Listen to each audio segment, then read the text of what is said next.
Move out of the way, we could use that I as was the going to say, flag. I'll move over there and then There we you go. guys can have the flag. I'll just be on the side of it.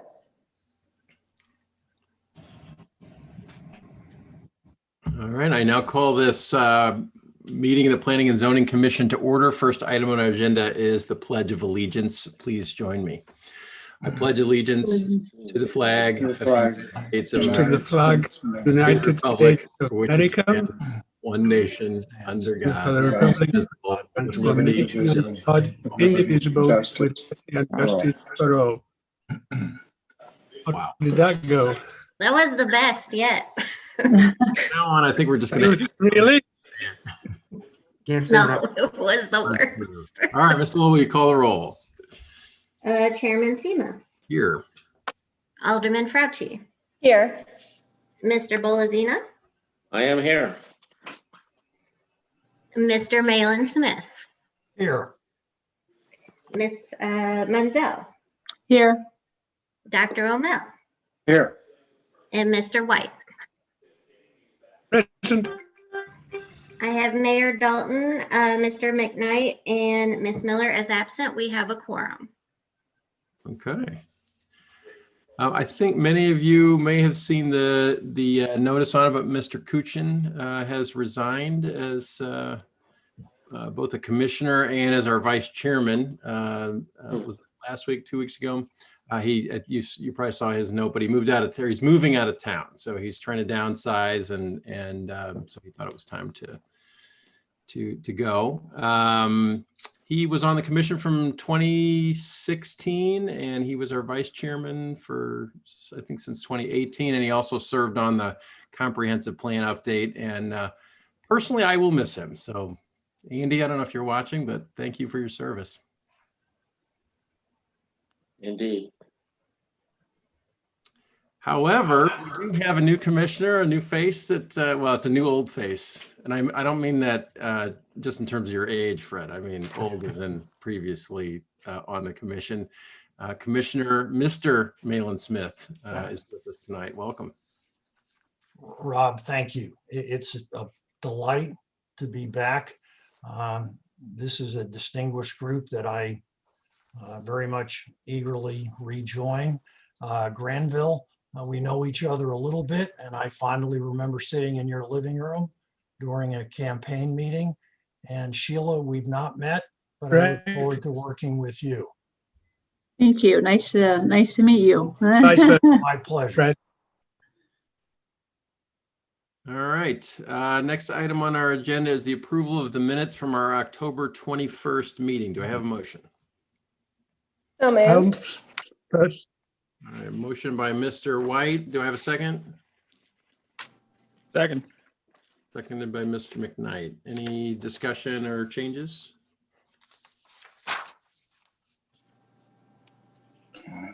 Nope. Okay. All in favor, say aye. Aye. Aye. Any opposed? Motion appears to carry unanimously. All right, next up, old business. Item number 1, a zoning text amendment, an amendment to the regulation of exterior lighting, section 405.157, specifically exemptions. Continued from the October 21, 2020 meeting. Call for a presenter. Mr. Spencer. Mr. Chairman, following last month's meeting, we had a good discussion. Staff went back and took the feedback of the meeting, and also reached out to Commissioners McKnight and Bolazina to get additional feedback. And before you tonight is a new draft. The main points of the updated draft are the elimination of the regulation of security lighting, and instead of focus on permitted versus non-permitted lighting types. The point being emphasis on the placement of the light, shielding, direction, and glare. What has not changed from the beginning is the emphasis on measuring foot candles at the property line. We've established 0.5 as the appropriate level at a previous meeting. So that is the measurable amount that the staff, if we receive a complaint or an issue, we can go out. It's a $20 piece of equipment to measure foot candles, and we can determine if there's an issue and also direct if there's an issue for the light to be modified in terms of direction or shielding. Further, another change at the suggestion of Commissioner White was the exception for eaves lights. We have that 15-foot limitation on foot height limitation on lights, and at the suggestion of Mr. White, we're going to have an exception for eaves lights in the eaves of a home, as long as they're shielded and directed in a way that doesn't promote glare onto an additional adjacent property. So those are the major changes since the previous meeting. Mr. Spencer, questions or discussion?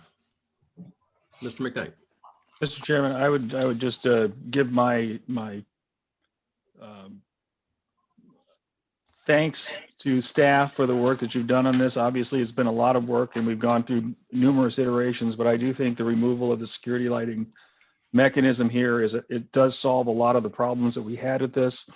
Because as I went around last month and looked at my neighborhood in particular with the wording that we had, at least half of the houses would be non-conforming at this point, which is a huge, I would hate to pass an ordinance that makes half of our houses in our subdivisions non-conforming.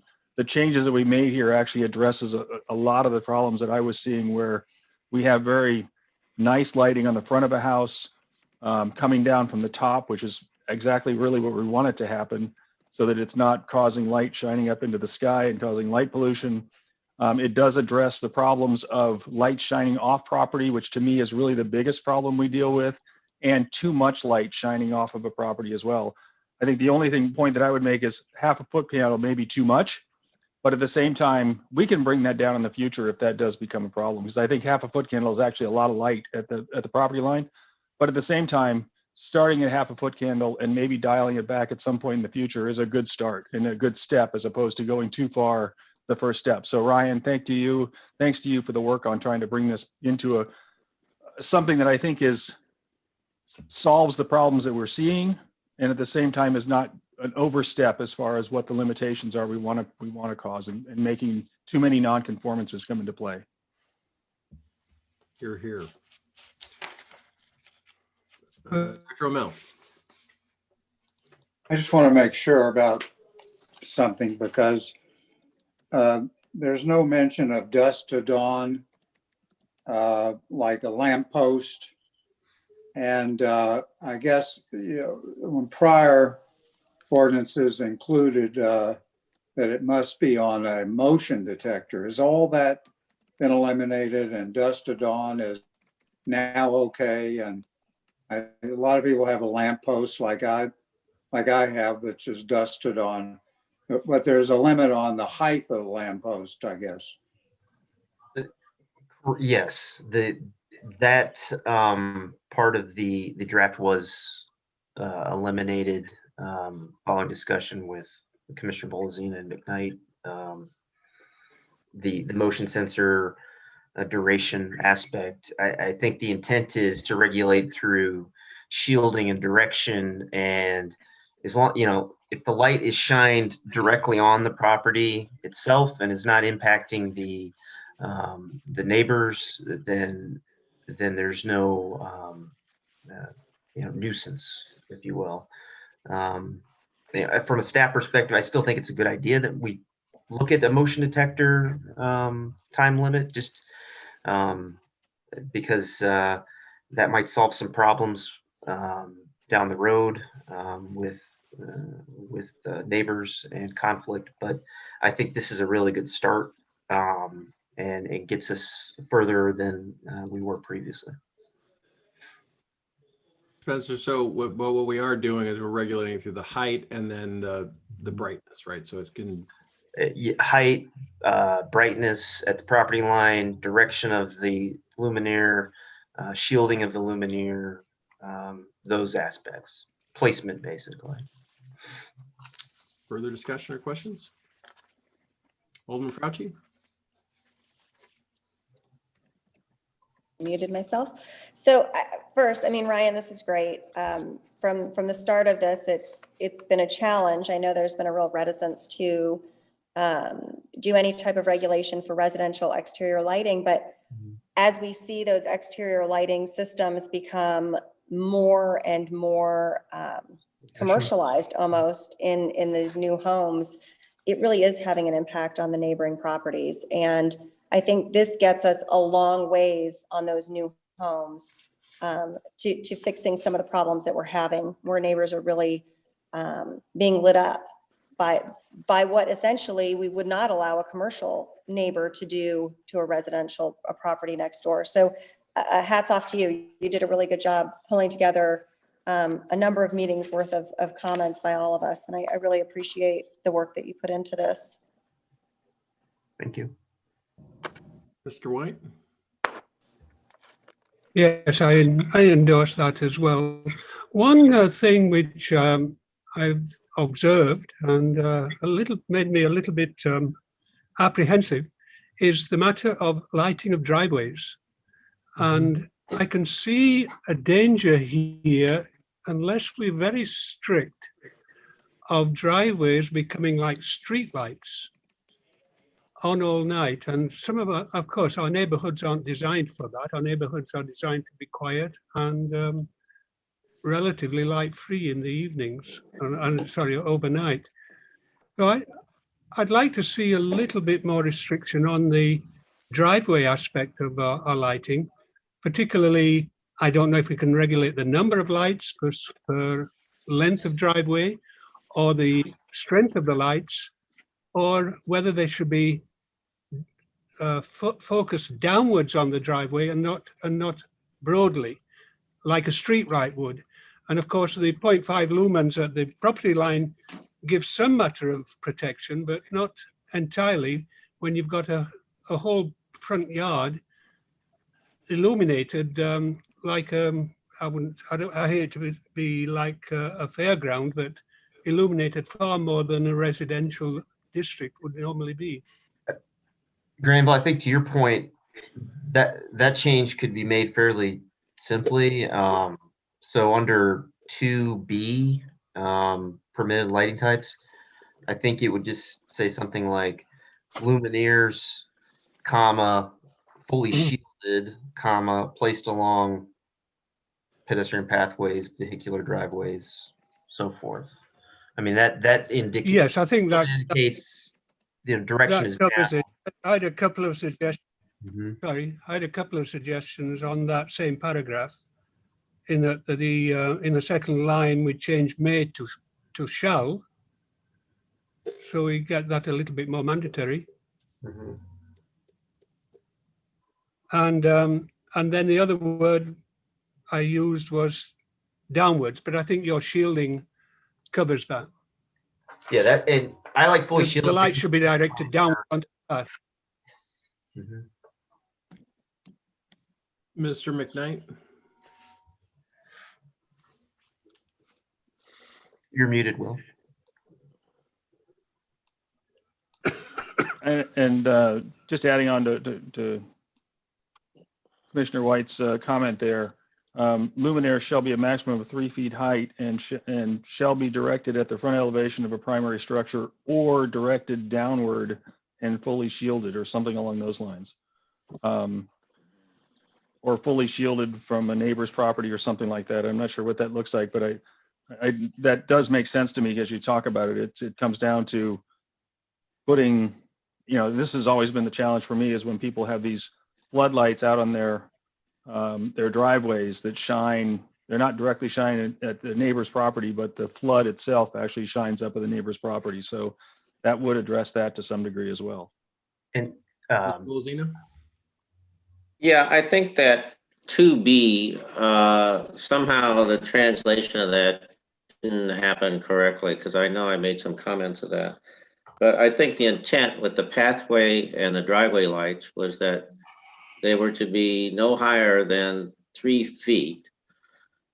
And we could add the concept that they should be, well, I'm not even sure. I want the concept that they should be directed down at the ground, because if you look at if you look at the bulk of these low voltage lighting, some of them have shields that direct it down, but some of them are little globes or, have lighting features that emit light sideways. And I would hate to micromanage this lighting ordinance to eliminate what has become some typical low voltage landscape lighting around driveways and pedestrian pathways. So, I mean, we've got the maximum lighting that can spill over at the property line, which is good.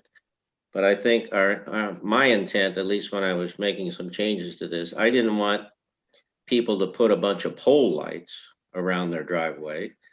But if they want to put landscape lights that are no higher than 3 feet of the normal low intensity LEDs or whatever they are,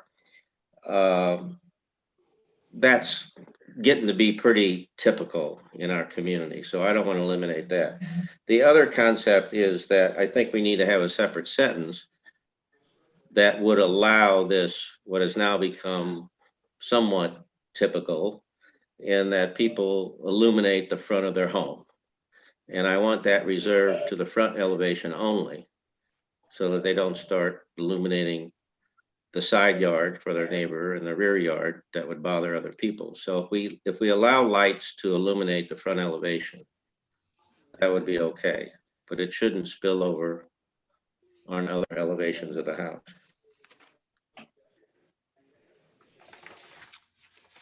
Mr. Malin Smith. Thank you. First of all, just a general comment, and this is a piece of potential legislation that I think is long overdue, and I appreciate the time and effort that's been put into this, because it's a substantial improvement over where we are today.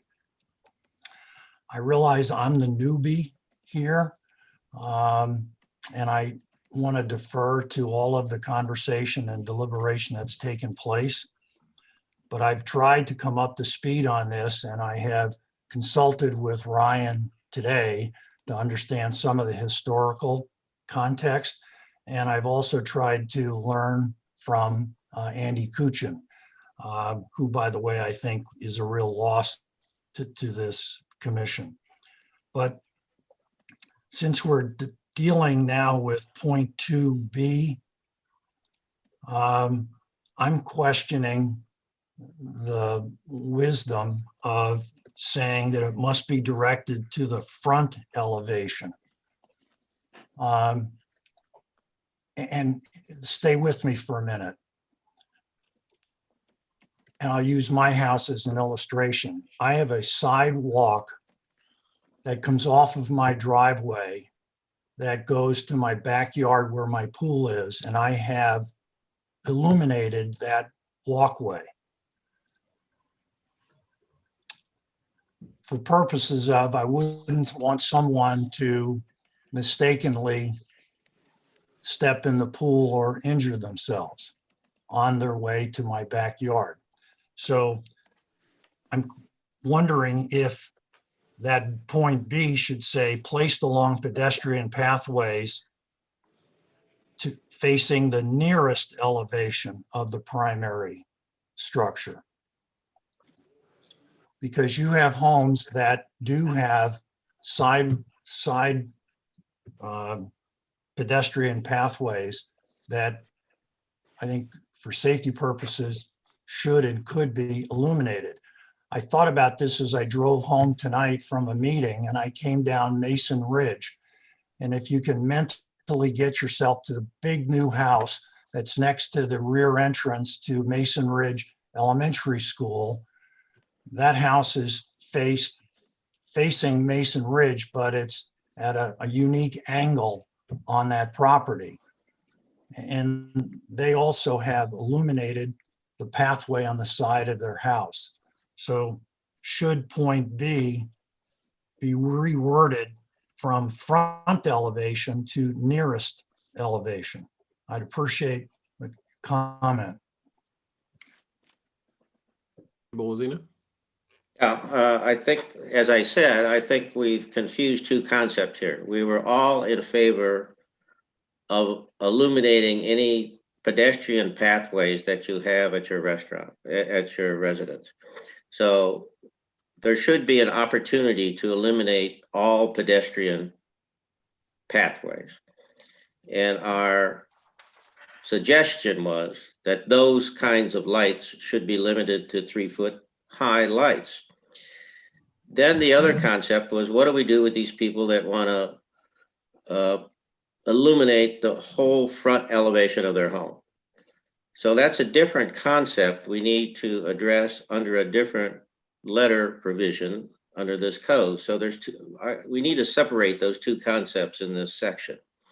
One, yes, we want to illuminate all pedestrian pathways. Any pedestrian pathway, people should not be falling down wherever they're going. Now, we can discuss whether those pedestrian pathways lights can be mounted on your house and directed down at the pathway, which might be a convenient way of doing it. And I would be in favor of that. But I want to separate those two concepts. We're trying to avoid people generally illuminating elevations of their home, but for the front elevation. Mr. Chairman, I very much agree with what Commissioner Bolazina just said. And so maybe there's a need for clarifying language here, because the way B reads today is you would be prohibiting the illumination of a pedestrian pathway that wasn't on the front elevation. That was not our intent, I can tell you that. Good. Mr. McKnight and then Alderman Fauci. Just one of the things we walked through here, and I think one of the concerns that still nags at me with this is, if you drive through neighborhoods in Town and Country, particularly older neighborhoods, you're going to have a light on either side of the door that illuminates. Usually those are fairly bright, and then usually a pole next to the driveway where the sidewalk comes off the driveway. There's a single pole light that has lighting on it. You know, it just nags at me that I don't see where that pole fits in here. And there is a lot of subdivisions, a lot of neighborhoods that have that single pole that's lit, and it's 5 feet, 6 feet tall, and it has 3 25-watt bulbs in it or 3 40-watt bulbs in it. And so you look at that, and that's going to be a non-compliance issue, I think, right off the bat, that could get called out. And I guess I'd like to figure out how to make that not be a negative when we talk about lighting, because that's not 3 feet tall. It's not, are we telling, you know, probably 80% of some neighborhoods that they need to go cut down the pole that's next to their driveway to be in compliance? I think that might be an overstep. Alderman Fauci.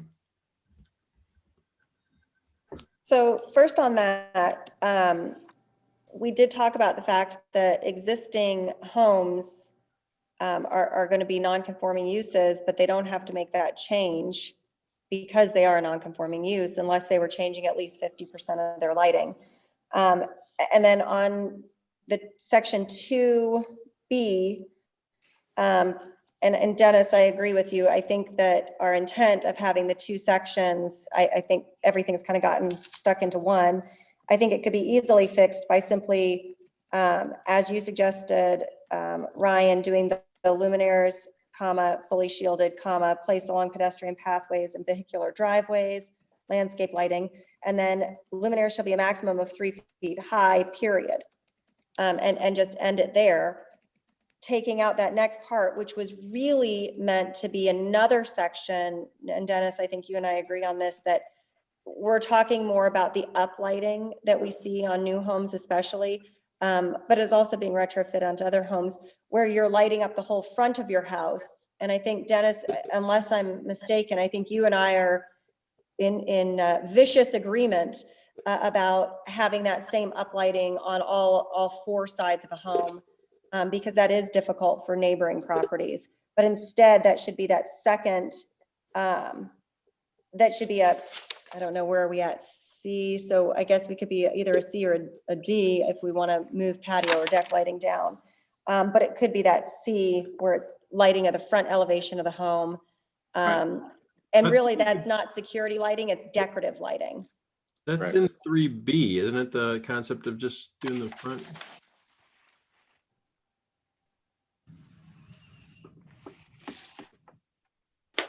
That address that concern? Well, that's under the non-permitted lighting types. Yeah, so it's sort of going at the negative. It's saying you can't do it if it's not at the front, or if it, yeah. And Mr. Ryan, Chairman, go ahead. I was, to Commissioner McKnight's point, I always interpreted 2A as being what he's referring to. Well, I have a coach light myself in front of my house. It's Right. 6 feet tall. It's next to the sidewalk that goes to the front of my house. And I always interpreted that to be allowed under 2A, which is at the luminaires placed at pedestrian and vehicular entrances to the residence and or accessory structure. Maybe there's just more verbiage that needs to be fleshed out with that. But from my perspective, that type of light was always under that section 2A. Yeah, it's not totally clear, but Right. yeah, I mean, there are just all kinds of light. I mean, my comment was that A should be in there because it's a code requirement to have a light at every entrance to your home. Every door of your home has to have a light. So it's a code issue, so we can't mess with that.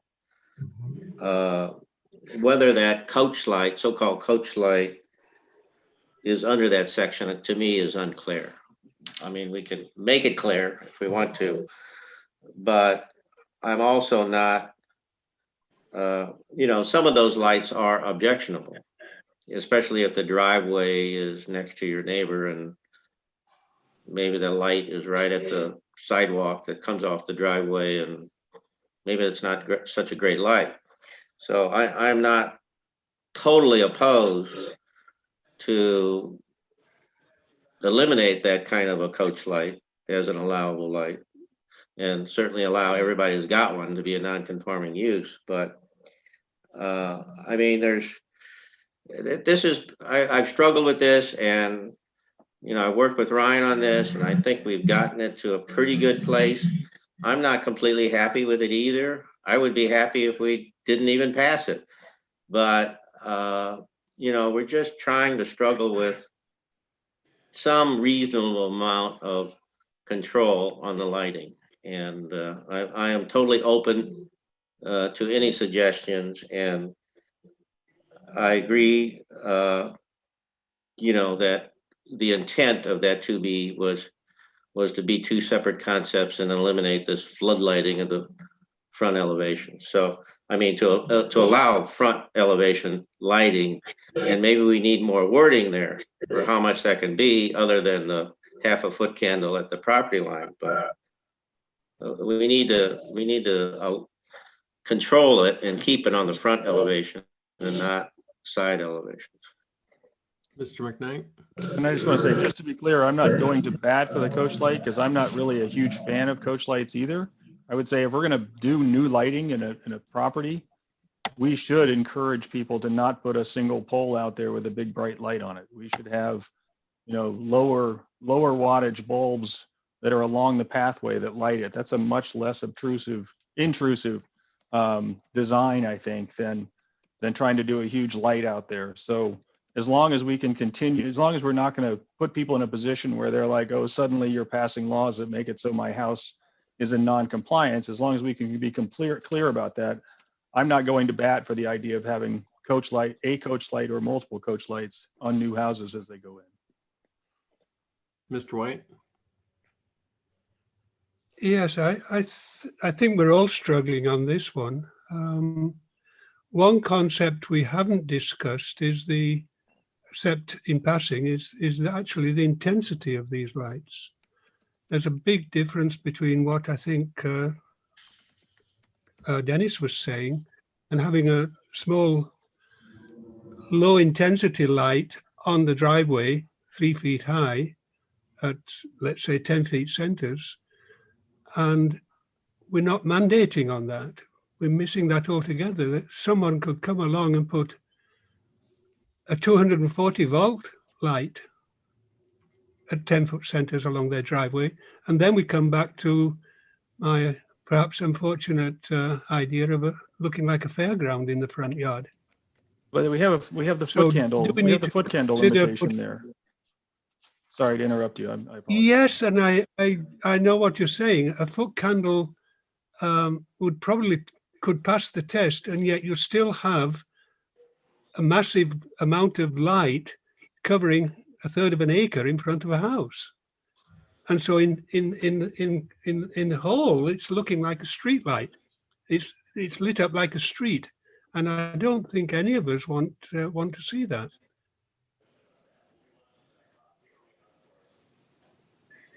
So I'm coming back to low intensity lights, and maybe we put that into the concept as well, into the wording. Mr. Spencer, you've done some research on the concept of intensity. I think our best idea was this half a foot candle at the property line. Do we have another way that we would measure that? It goes back to when we were talking about security lighting, the amount of lumens that are generated by a light. Those low intensity lights tend to be 300 lumens or under, the landscape lights, so forth. So that would be, because lumen is a defined term in our exterior lighting code, that would be how you'd want to regulate that, is determine what level of lumens you want to allow. Mr. Knight? I'm saying, could you, I mean, is there, and I hate to do this, we're kind of going back to this. Could you say that over a certain lumen count has to be on a motion sensor? So if you have low intensity lights, you could have it in this level. If you go above a certain lumen count, that light can only be on for 5 minutes or 10 minutes at a time after 10 o'clock or 11 o'clock at night, between 10 and 5 or something, 11 and 5 or something like that. I'm just trying to reach out for possibilities here to address, because I take Granville's point right well, or Commissioner White's point quite well, is that with a large property line, you could have a very bright light shining and illuminating a third of an acre and still not reach that half of a foot candle at the property line.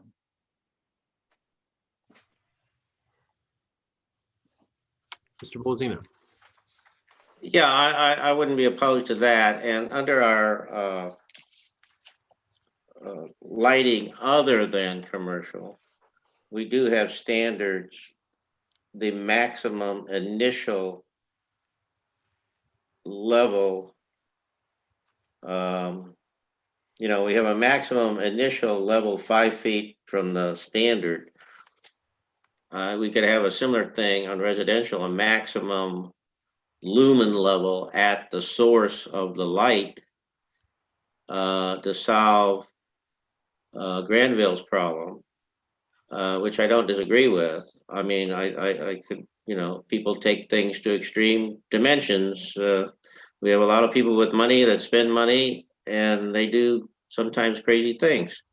So I can see somebody putting 20 fairly bright 3-foot light fixtures around their driveway, and it wouldn't be the most attractive thing in the world. So, and I think we're trying to, we see what landscape lights generally are today, and they're typically today they're LEDs, either they're hardwired or they're battery powered. And I think we could come up with some kind of maximum lumen level at that light fixture that is generally within the industry for these kinds of lights. And that would not be objectionable.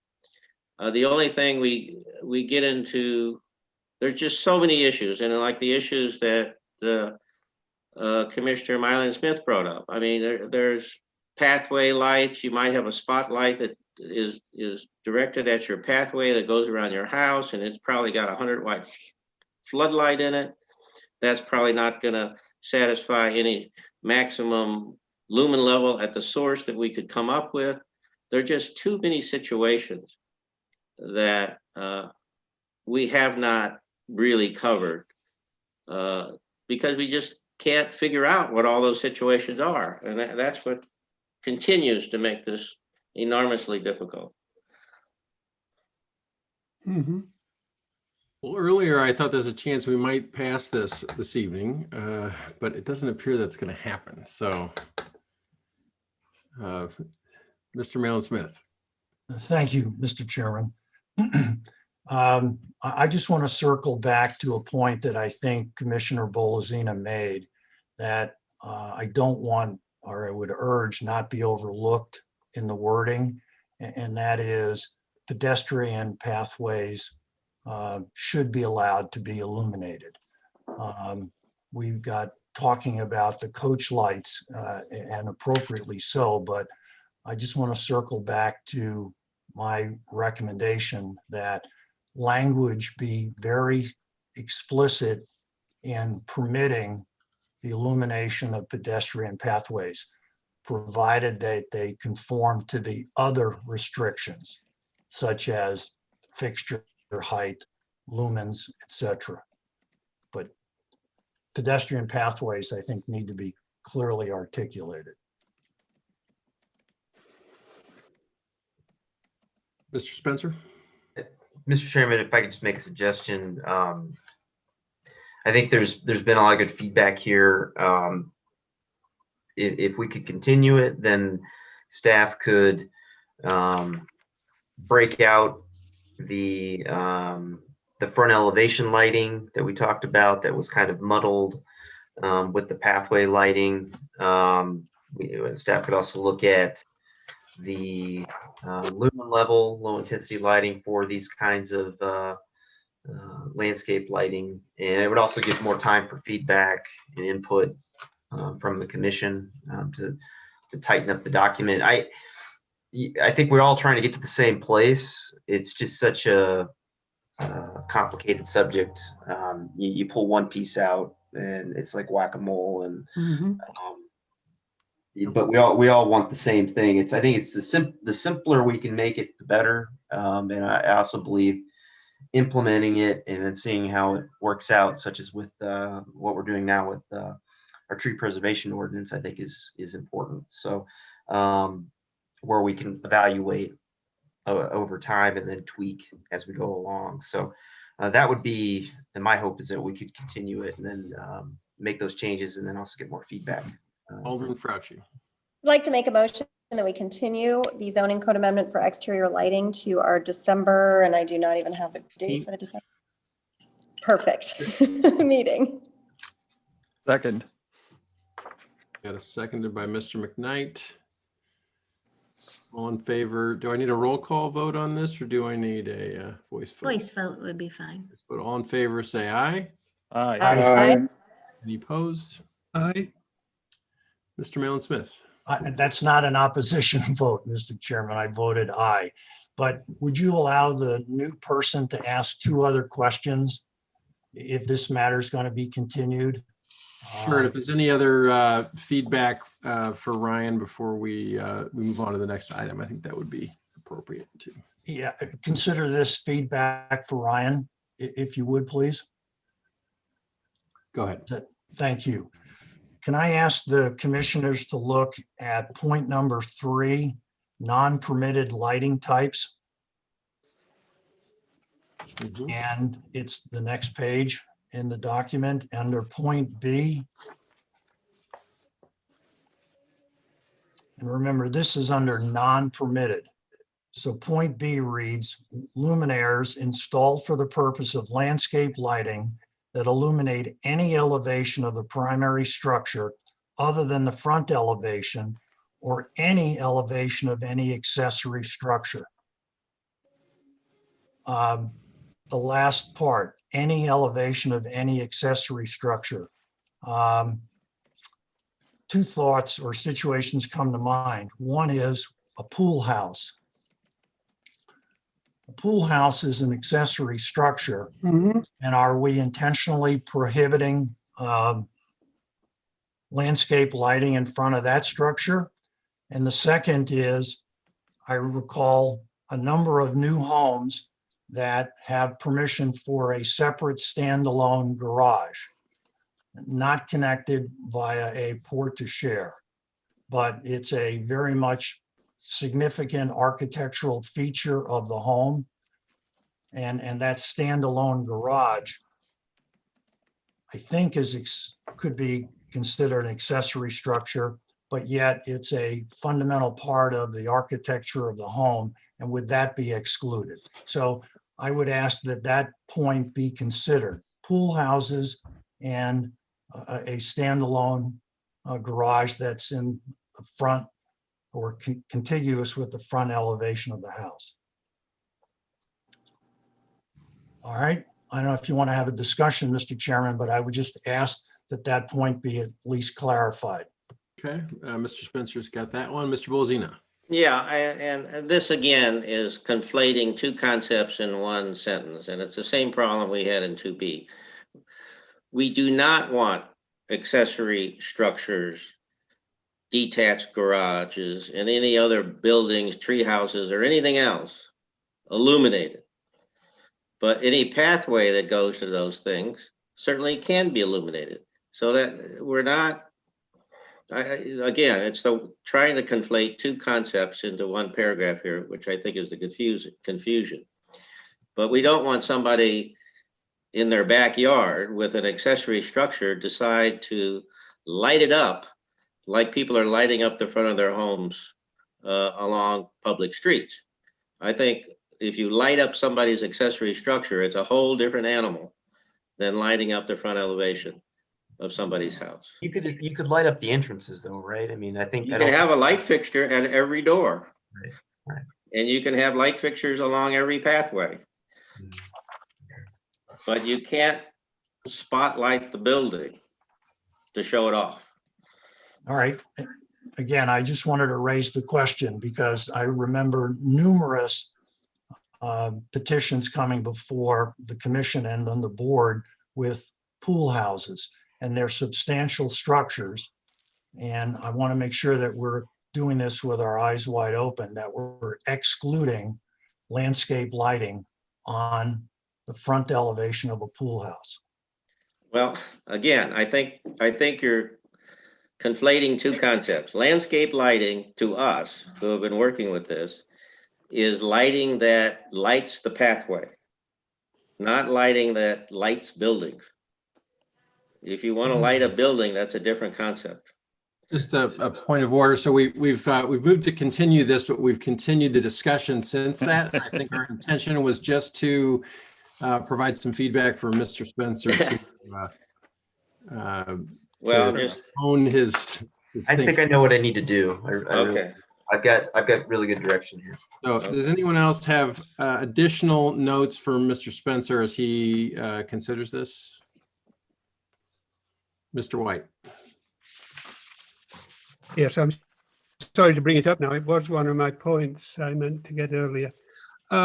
Not only lighting of pool houses, but pools and back patios themselves. Are we covered anywhere that these can't go on all night? Obviously, people want to have pool parties. Normally, they are in the summertime when there isn't any external lighting needed, but people will want to have outside parties. And do we want to set a limitation of when they will end? Is there a 10 o'clock limitation, for example, Mr. Spencer? All right, so pools and pool decks. And it's more in terms of timing than it is. Yeah, it's more in terms of timing than it is of light intensity now. And then Mr. Spencer, I have two for you. One is in 2CII.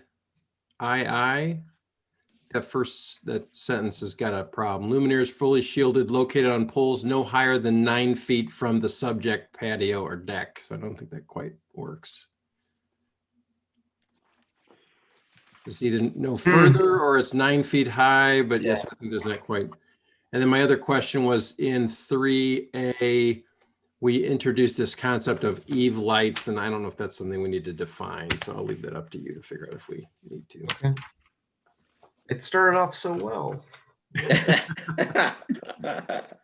All right. Any other notes for Mr. Spencer before we move on? Well, I hate to prolong this, but I just have to. A patio around a pool is a pedestrian walkway. okay? So to the extent that we're allowing lighting of pedestrian pathways, it's covered. If you want to do something different than that, then it's different. Okay, so anyway, good luck. Try it again. Thank you. Oh my Okay, No, item number Dennis. 2. Point was Never been more timing. ready for signs. Item number 2. We let this light on the pool last all night. Sign code text amendment, a comprehensive set of amendments to the regulations of signs, chapter 420, continued from the October 21st, 2020 meeting. Mr. Spencer. Mr. Chairman, and this is an item we didn't have an opportunity to discuss at our previous meeting. So the revisions that were made or following our September meeting, the main points would be as follows. At the suggestion of Commissioner Bolzina, we've added stronger criteria for variances through the Board of Adjustment for sign variances.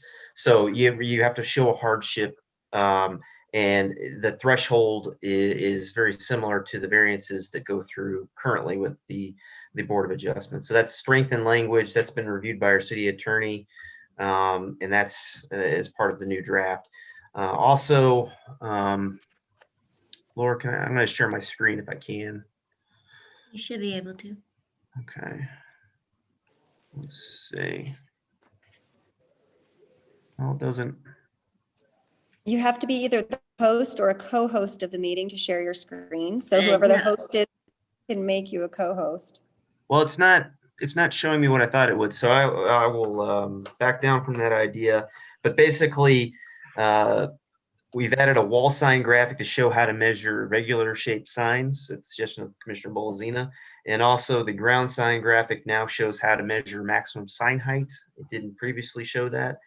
The moving sign definition was revised to exclude fluttering signs because that is a specific type of sign that we are permitting throughout various districts. A fluttering sign is how we now include flags as part of fluttering signs, so we don't want to prohibit flags. Also, I mentioned this many meetings ago, but we left out fluttering sign as a permitted sign for non-residential uses in a residential district, so that was added back in the draft. And then based on discussion and where I thought discussion was going at the last meeting, I show digital signs redlined out and shown as prohibited. That was the feedback that I was receiving. And we obviously have the letter from our former commissioner, Mr. Kuchin, who advocates a different point of view, which I agree with his logic in terms of safety and how to regulate. But that's one major point that I think this body really needs to address tonight is, do we want to regulate digital signs as conditional uses in certain districts with the regulations that have been laid out, or do we want to include as prohibited, and therefore they have the high burden of a variance through Board of Adjustment? So that's something we need to really have a good discussion on. And then also in the September meeting, we talked a lot about letter height. Staff looked at surrounding cities, and our peer cities really don't regulate letter height. Chesterfield doesn't, Maryland Heights doesn't, Manchester doesn't. Creve Coeur de Pear actually state a minimum letter height, and that's from a eligibility standpoint. And then I also looked at industry standards for letter heights and looking at various formulas. So the draft that's before you is showing a maximum letter height of 24 inches in our office, in our non-residential and residential district areas for wall signs. That is an increase from the current standard of 18 inches. Based on the formulas that I've looked at for signage along freeways, the range really should be anywhere from 24 at the low end to 37, 44 at the high end. And then further looking at variances that have been approved in the last 10 years, almost 30 letter height variances have been granted with a median letter height size of 36 inches. So I guess my question to this body is, should we raise it, or is it even worth regulating? Sign area is how most cities regulate letter heights. You have a defined sign area, and you can do inside that sign area what you need to do in terms of your logo and letters. So, right now the draft says 24 inches. Based on research, that may even still be on the low end. So the staff's looking at, from direction from this commission as to how we want to address letter heights. And this is really only for wall signs in office, medical, senior living districts, and non-residential uses in residential districts. Our commercial districts, we have unified sign plans, and those individual centers, their letter heights are Manchester Meadows is 72 inches maximum. The Town and Country Crossing is 48 inches. Clayton Village is 48 inches, and then the other ones don't have a limit. So it's really, we're only looking at office, institutional type areas for wall signs. So that's all I have at this time, Mr. Chairman. Thank you, Mr. Spencer. Questions or discussion from the commission? Dr. O'Mell. After thinking about the digital signs quite a bit, I've concluded that Alderman Fauci has the best idea, and that is just to ban digital signs and let the Board of Adjustment deal with the exceptions. Even taking into account Commissioner Kuchen's note, I'd rather leave that to the Board of Adjustment. I think it's easier for us to just say no digital signs. I have one other thing that I want to get clear about. We say illuminated signs in the interior of a window for purposes of being seen from the exterior, that would be prohibited. Is that still the case? Yes, Commissioner O'Mell, that is really intended for businesses like Walgreens that put a very, very large sign within their building that you can see through a window. It's not really intended for those small signs that you can't really make out that you can see inside a business. Those are incidental signs and are perfectly okay. This is, these very large signs like you see with a certain pharmacy that they use to get around the code by putting it internal to in the business, and then you can see through a window specifically. So a bar having Anheuser-Busch signs, which they always have, that would not be prohibited. That wasn't the intent. That wasn't the intent to be prohibited. Okay. Mr. Bolazina. Well, I mean, I can understand a business having a sign that says open or closed, or, it's a sign that's visible from the outside. And like Ryan said, it's incidental to the business. But when you start putting advertising material that is behind a window and somehow not a sign on a building, like Budweiser, I think we should be concerned about that, because there's a certain gas station in town that probably has a half a dozen of those, some of which are neon type signs that clutter up the whole front facade of the building. So I think we should be concerned about those kinds of signs that are read through a window. Alderman Fauci. So to go through the list of what Ryan's looking for feedback on, obviously my position on digital signs is well known and clear. As far as letter height size. You know, on the board, we see sign variances pretty regularly. We had 2 last month, both of which passed.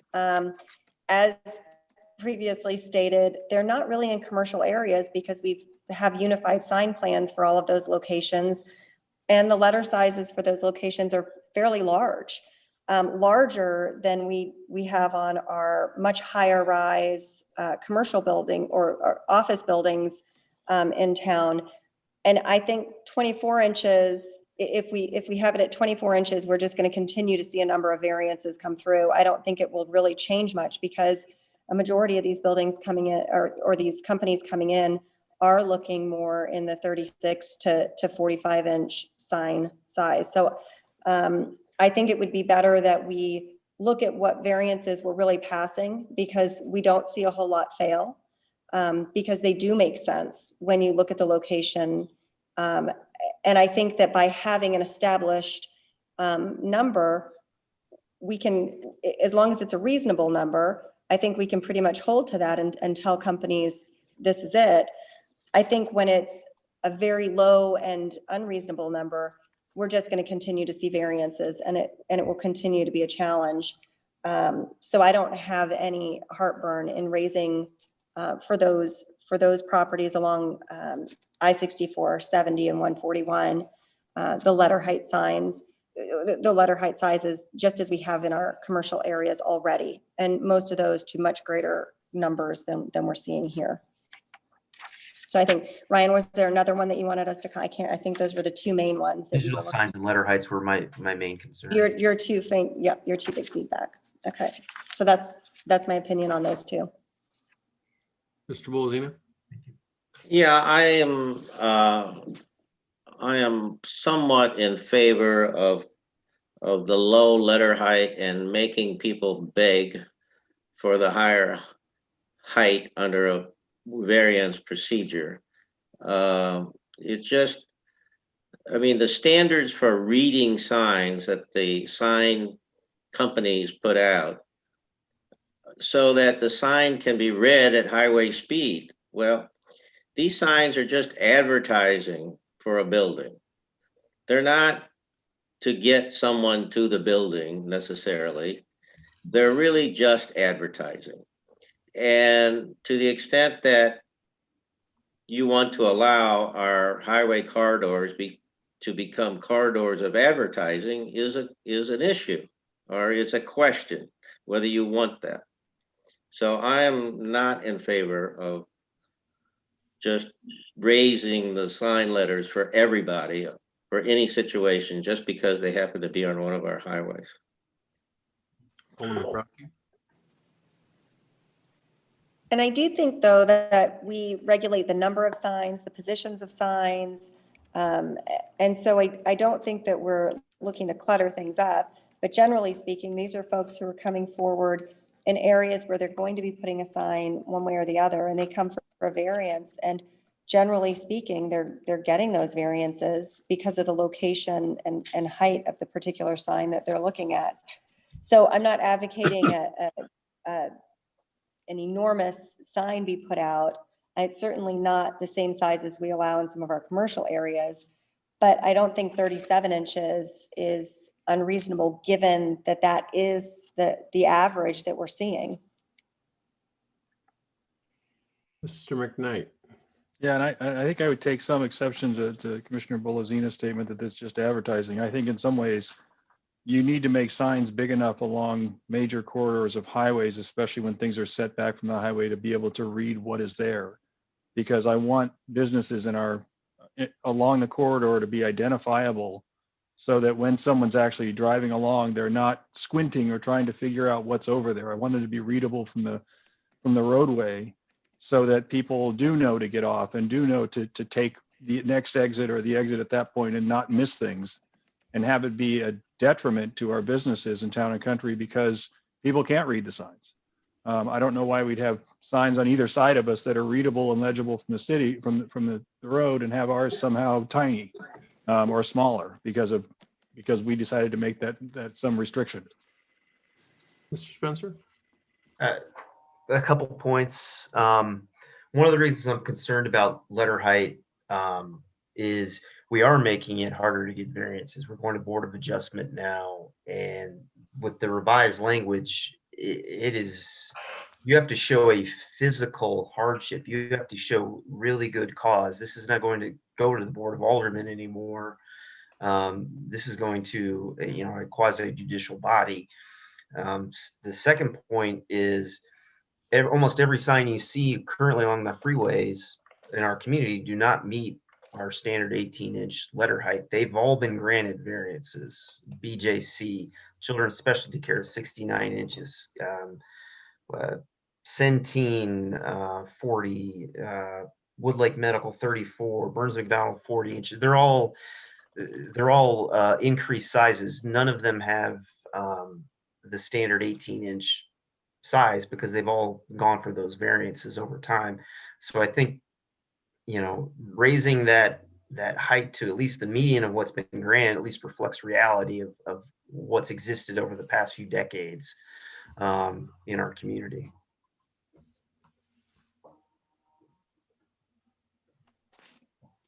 Mr. Sluse? Just to add a little bit to that discussion as well, I think the city's regulation of letter height is kind of a carryover as well from the way we've been regulating signs for a long time. I mean, this code is, I think, was originally adopted in the late 80s. And obviously, with the changes to certainly reflect the changes in law, we've kind of been moving towards this concept of everyone gets a box, essentially. And we say, okay, this is the size, the materials, the number, the locations, and then you kind of put on it what you want.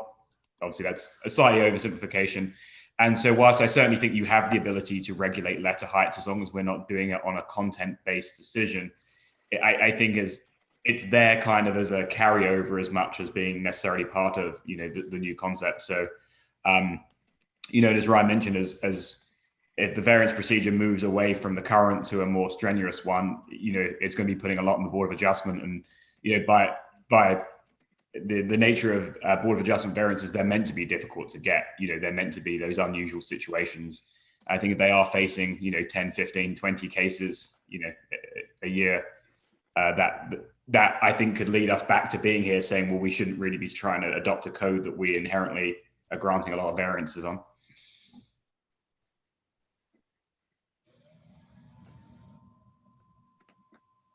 So, Mr. Spencer, if I understand that, then our other option would be to not regulate the letter height and instead to go on the sign dimensions.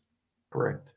So with the way that this is worded today, could I have a 15-foot tall letter on a sign depending on the size of the building? No. So for instance, let me go to one district. Bear with me, I apologize. So for instance, wall signs in an office, senior living medical district, 8% of the surface area of the side of the building, or 60 square feet, whichever is less. So say it's 60 square feet. So a 6 by 10 foot sign would be 60 square feet. So that gives you some idea of how large a logo or letter could fit within that box. I could have up to 72 inches. Single letter, you could have a single letter in a Or logo. 10-foot. giant letter. MOBAP is 96 inches, their logo on their building. I. It's very high.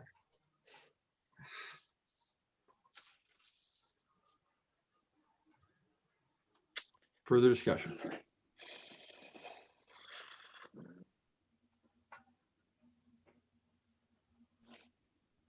I've not heard much about digital payments. Mr. White?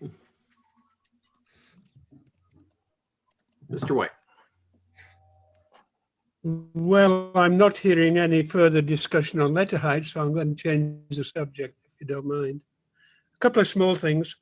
In 420-070, I think in section A3, we should have square in front of feet.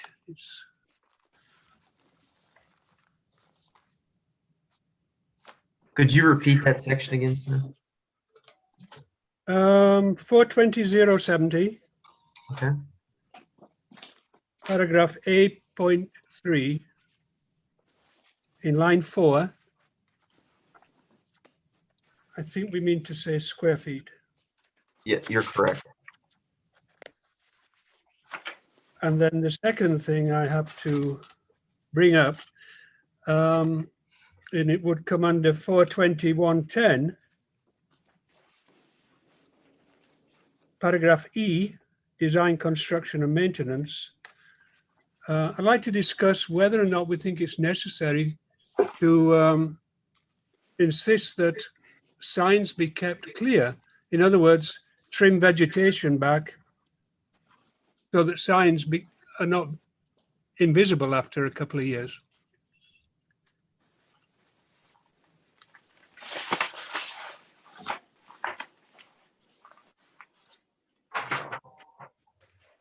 Or 2110, design, construction and maintenance. So it comes under the maintenance aspect of signs.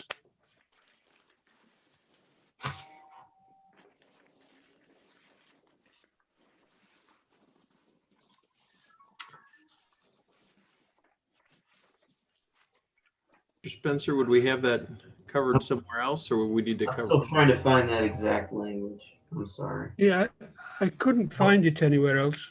What number? Oh, you're advocating to add that? I'm advocating Okay. to add item 8. Yeah, add item 8. Vegetation shall be kept trimmed back so as not to obscure the face of the sign at any time.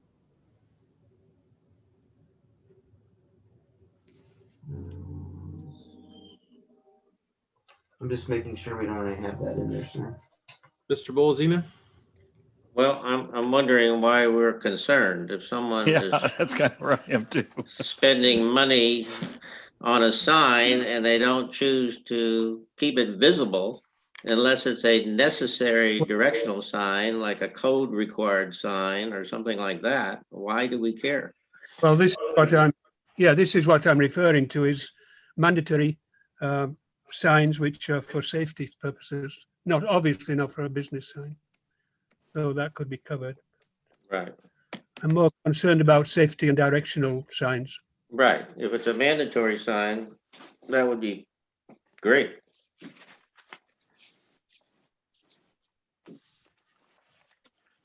I don't believe that word, what you're referring to, is in the code. I don't think there's another place it's located. So if we were to add language, that would be the correct place to put it for sure.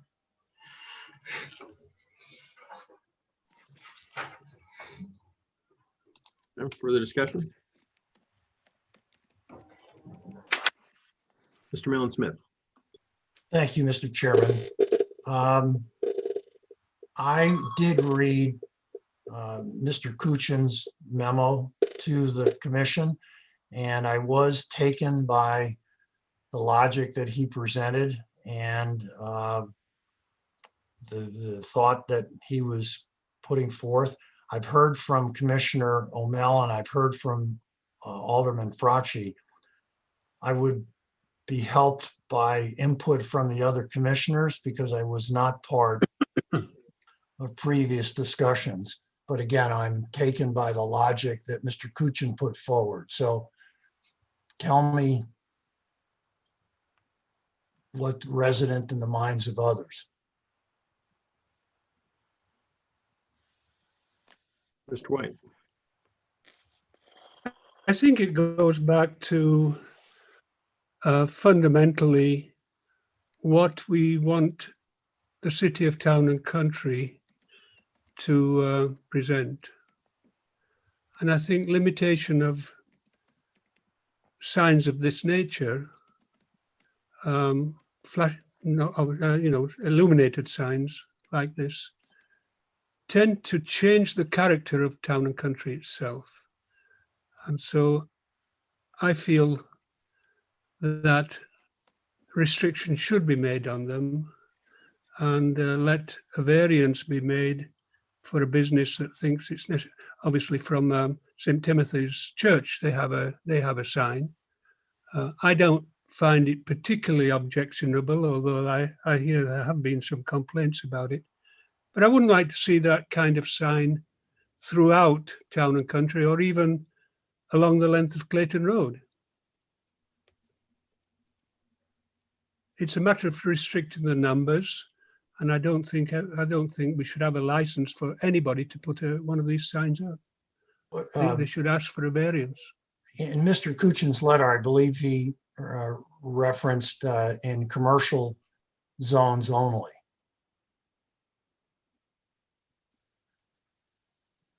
Alderman Frauci?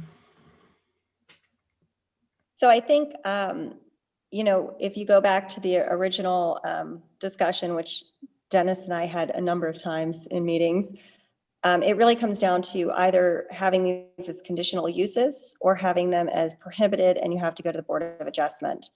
One of the things that I've noticed about conditional uses is that when there is an opportunity to apply for one, people generally take that as it's completely allowed, and therefore you just apply and get your conditional use permit. And yes, you have some conditions, and you're correct, Commissioner White, there is one at the church, and there have been complaints because one of the challenges of conditional use permits is that as people change in those locations, the conditions under which the sign was allowed don't always pass down very easily. And then rather than having one sign, you know, one letter color, which scrolls and changes only every 15 minutes, you have flashing lights in multiple colors and scrolling rather than changing every 15-minute messages. And that was the complaint that we received most recently. And the church certainly didn't realize that they had those restrictions any longer. So as you will remember, there were 2 digital signs that have come over the past few years, both of which ended up being withdrawn by the applicants. And I think really what it comes down to, as Mr. White said, is a determination of what we want in our city. Do we want digital signs? And once you make them a conditional use, permits, people will come in and apply for those conditional use permits because they're now allowed. Whereas if it goes to the Board of Adjustment and you have to provide a hardship, it is more challenging. And we can have discussions all day about whether or not the Board of Adjustment is or is not restrictive enough. But the reality is there is a pathway if they have a hardship and they need that type of sign to get that. Just like if you need a variance for your letter height, you are also going to go and visit the Board of Adjustment. But by prohibiting them and not making them a conditional use, you are severely restricting them. And in my opinion, that is far more Town and Country to not have digital signs, especially given the fact that a number of our commercial areas are surrounded by neighborhoods. And so, you know, I would not want to see at the Target at Town and Country Crossing out in, you know, on the island going, although it's not Town and Country property, there are residents back there. And I wouldn't want to see a scrolling, you know, digital sign there. And I certainly wouldn't want to see one on the other side where we do have a whole neighborhood on the other side of that commercial area. So from my perspective, I would prefer to call them prohibited and not have the conditional use permit out there because I think it will be utilized. I mean, for me, we just used the example of scrolling, although scrolling was off the table the whole time everywhere. So I don't know, that's a good way to think about it. I mean, for me, we had numerous discussions about this in the subcommittee. I certainly don't want it to look like Las Vegas, but in certain places, Manchester Meadows, where, you know, the neighbor 200 yards down the road has an opportunity to have a digital sign. And then in Town and Country, you don't have that opportunity. I agree that there are parts of this city that we would definitely not want to have it, but it seems like, now I guess it seems like there are cases where it could be advantageous to have it if it were done properly. Now, of course, where I've struggled with that statement is what would properly look like. You know, I've seen digital signage inside of buildings. You know, it's being used more and more for menu boards. And in some cases I look at it, you have to look at it for a second and go, wait, is that a sign or is that written? And if somebody had a sign that looked like a painted sign, but happened to be digital and had the advantages of a digital sign, I wouldn't have a problem with that. I don't want it to look like Las Vegas though. And I guess my concern about making it, I mean, I have a hard time, what would the hardship be? I guess maybe at Manchester Meadows, you could say, well, my neighbor down the street has it and I don't have it, so I should get a variance. You know, this sign code, when we first started looking at it, had things, it looked like, it was written in the 1950s, I think. And, you know, while we do want to maintain the character of our neighborhood and of our community, personally, this commissioner doesn't have a desire to make it look old. And sometimes it just looks old. And so if there's a way to balance new technology and keep the character, I think we ought to leave the door open for that.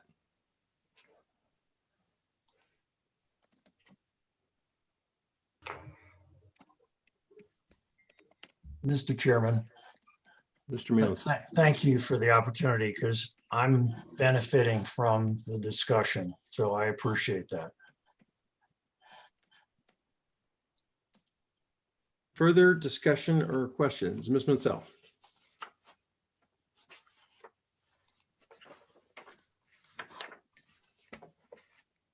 Sorry, I had trouble unmuting myself. I agree with both.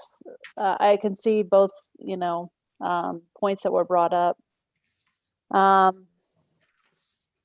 It's just one of those areas that's changing so fast and rapidly, because of the digital signs and what everybody, like Chairman Sema said, in everyone's minds are not necessarily what they'll be in a few years. So I don't know.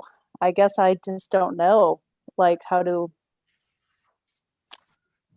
approach the thought process there, because you don't want to be archaic, but then I don't know. I realize it's not helpful, but I'm just saying I'm struggling with this. I don't know. Yeah. Alderman Fauci.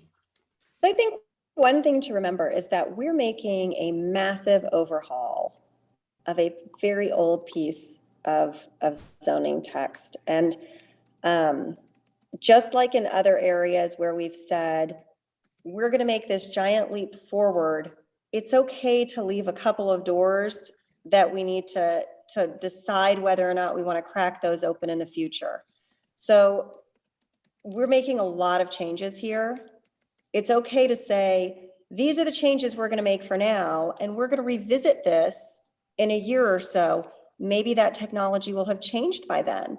Maybe other things will have come along that make digital signs more palatable. But I think that you're going to have a hard time saying that you can have this digital sign, but then when that drugstore wants to come in and have their digital sign in their window, they're going to come in and want that too. So right now, I think it's completely acceptable to say we're making this giant leap forward, but we're going to hold off on a couple of areas where we're not quite sure we want to go yet. Let's see how the rest of this flushes out before we take a giant leap, and see how many people can apply for conditional use permits for digital signs. And, you know, I mean, Manchester Meadows did come forward. It was one of the very first things I voted on the Board of Aldermen, and they put in the 40-foot tall monument sign out front. But they weren't looking for digital signs, and they actually agreed. I remember asking them to take their smaller monument signs and make them match the large one that they wanted to put up, so that it would be still in keeping, despite the fact that a lot of people don't even realize Manchester Meadows is in Town and Country.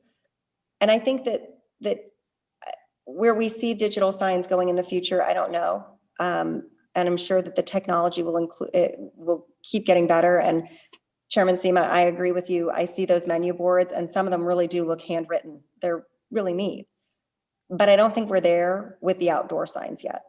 So from my perspective, it's, you know, I just don't think we're there yet for Town and Country. Mr. McKnight? I guess Commissioner Raylan Smith, you were asking about, opinions on the board, and it's like, for me, I guess I look at it and I think, I don't know that it matters that much where we are, whether we do the conditional use or whether we limit it at this point. I think either way, we're going to be very conservative in Town and Country as far as what we want to do. And I don't really see a business not coming to Town and Country because they can't put a digital sign in place. So I guess that's the big thing for me is, if doing this is going to be a step too far for some of our residents and we're going to get pushback on it, I'm not sure why we would do that. I think there's plenty of things we're doing in the sign code that are important enough that we can make the changes that we can make. And if we feel like digital signs are something that are limiting our ability to attract business, we go back and review it again and try and fix that. But I don't know if, I'm trying to think of businesses that would say, well, I'm not coming there unless I can put a digital sign in front of my company. So I think that's where I'm looking at it and saying, I'm fine with it being out. I think if it were conditional use, I'd be fine with it that way as well. But I don't think it's worth trying to cause grief in our community at this point. We have plenty of things we're trying to fix in these changes. Let's fix those. And if we need to fix this in the future, we fix it in the future. Mr. Bolzino? Yes, complete agreement with Alderman Fauci, and I just don't think there's anything wrong with not going after every bright new shiny object that may be out there, because a community's character is visual character. Once it's lost, it's very hard to get it back. So if you go in certain communities in the United States that want to preserve their character, they will have restrictions like this. And because they believe they have a certain character that they want to preserve. It's not, and they're trying to control everyone going after that new bright shiny object that gets out of date in the next 10 years. So I'm totally in agreement with where we're at on this issue. Present state of the code, anyway. Ms. Mansell? Chairman Seaman, I have a question for Ryan, or staff, I guess. Are digital signs quantifiable in any way? I mean, how are they,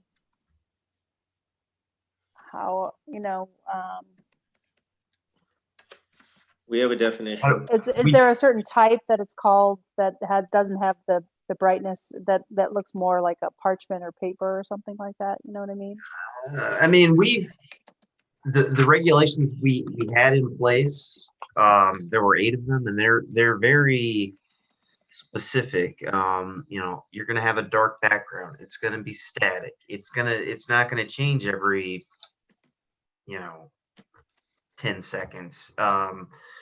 There's also an ambient light standard that's the industry best practice, and there's default mechanism standard. So we had very highly regulated conservative standards in place if we were to pursue digital sign regulations. These are based off of the sign variance that was granted for Trinity Lutheran in 2012. Okay. And that was a very conservative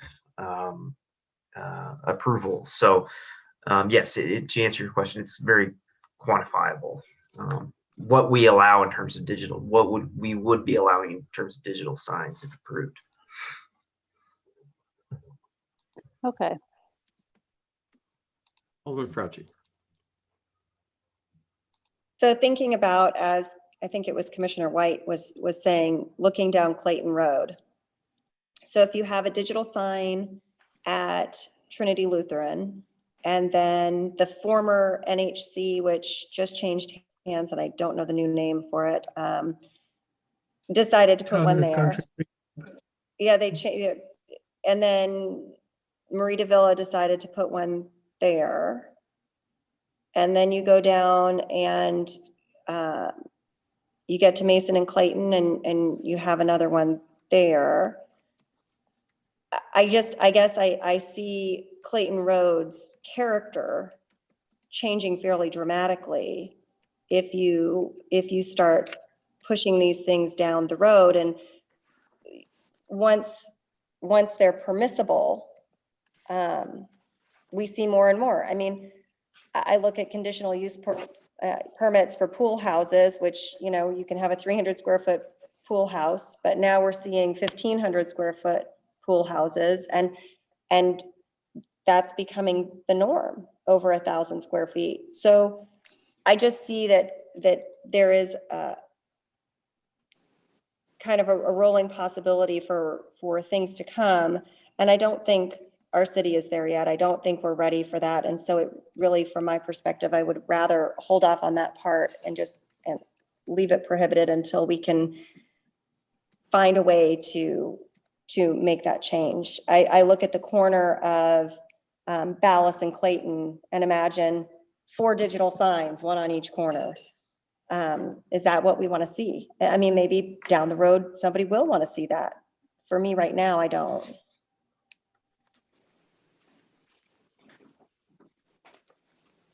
All right, I think we've all addressed the digital sign topic, so let's move on. Any further discussion or questions about something besides digital signs? Chairman Sema? Yes. While it's been referenced several times, I wanted to note for the record that we have received one public comment, and it was distributed to the commission. Thank you.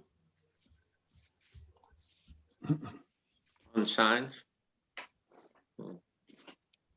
Yes, about the signs. Mr. Malin Smith. Mr. Chairman, for clarification, if this moves to a vote tonight, clarify for me where we are with regard to letter height. I'm unclear. Mr. Spencer, would you like to take that one? The current draft allows maximum letter heights for businesses along our interstate freeways of 24 inches. All other businesses are 18 inches in office, medical, senior living districts. So there's an exception if you're along a freeway, you can have up to 24 inches. That's the current draft standard. And no, you'd have to go to Board of Adjustment if you wanted. If you wanted a 30-inch sign letter height, following this adoption, you would need to go to Board of Adjustment and show a hardship. And if I understand correctly, that the median of the variances approved so far is 30. In the last 10 years, the 29 variances that have been approved, the median letter height is 36 inches. Thank you. And Ryan, are all of those along Highway 4064? Though I would say almost all of them. Some are located on 270 in a little office park that technically, you know, you're not facing a highway. Yeah. Like US Cloud came before us recently, and they received a 48-inch letter height variance over the 18 inches, and they're not technically facing a highway. But the majority are. Lutheran Hour Ministries, Rawlings, J.W. Terrell, Burns McDonald, Raymond James, Vincent Mortgage, CenturyLink, American Piping, Children's Specialty Care, Cordell and Cordell, Parsons, Gainsight, Proficient, Tucker Allen. They're all along freeways. Along interstates? Yes. So a possible demarcation of some kind of sign could be Interstate 64, Interstate 270, but perhaps something different along 141. You could if you wanted to do it that way, yeah. Right now, we just say interstates, and I don't know. Well, actually, I think we call out the freeways. Right.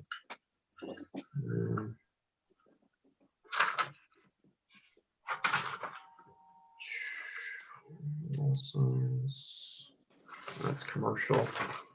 I forgot this is like 40 pages. Yeah, right. 430, 140. Yes, we call it the individual freeways.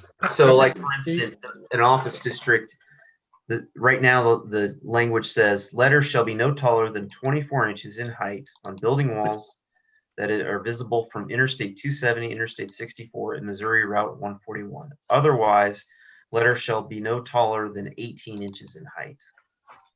So that's the current draft. If it's visible from those roadways, you can have up to 24 inches. Otherwise, it's the standard 18 inches that it's always been.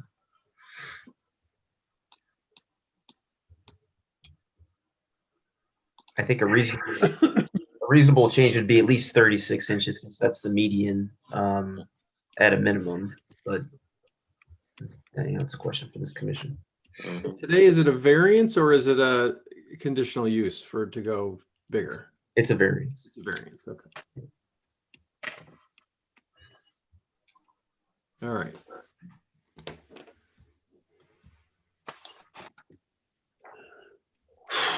Let me ask the million-dollar question. Is there a motion to recommend approval of the sign code text amendment to the Board of Aldermen?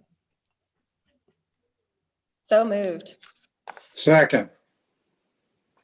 Seconded by Dr. O'Mell, motion by Alderman Fauci. Further discussion or amendments? Mr. Malin-Smith. Thank you. Discussion. I appreciate this clarification. I would have to say that I would vote in opposition to approving this ordinance with the 24-inch restriction. I think that's unreasonable, given the past 10 years' experience. I would also submit that I think it's ill-advised to make it a variance and pushing this to the Board of Adjustment, because you get into the need to clarify, define, defend a hardship. And I think that puts the Board of Adjustment in a very untenable position. So for those two reasons, I would urge that we continue to deliberate this. Mr. Spencer, just so it goes to the Board of Adjustment today? No, today it's a public hearing and a resolution at the Board of Aldermen. So Got it. they have one meeting at the Board of Aldermen.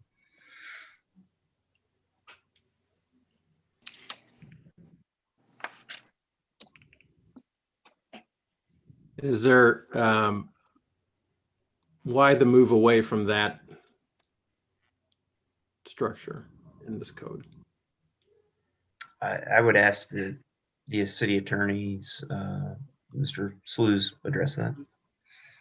I'm trying to recall that we did have some discussions in the subcommittee. I think, generally speaking, the variance procedures, it's a good idea to have them go through the Board of Adjustment because that's their primary function.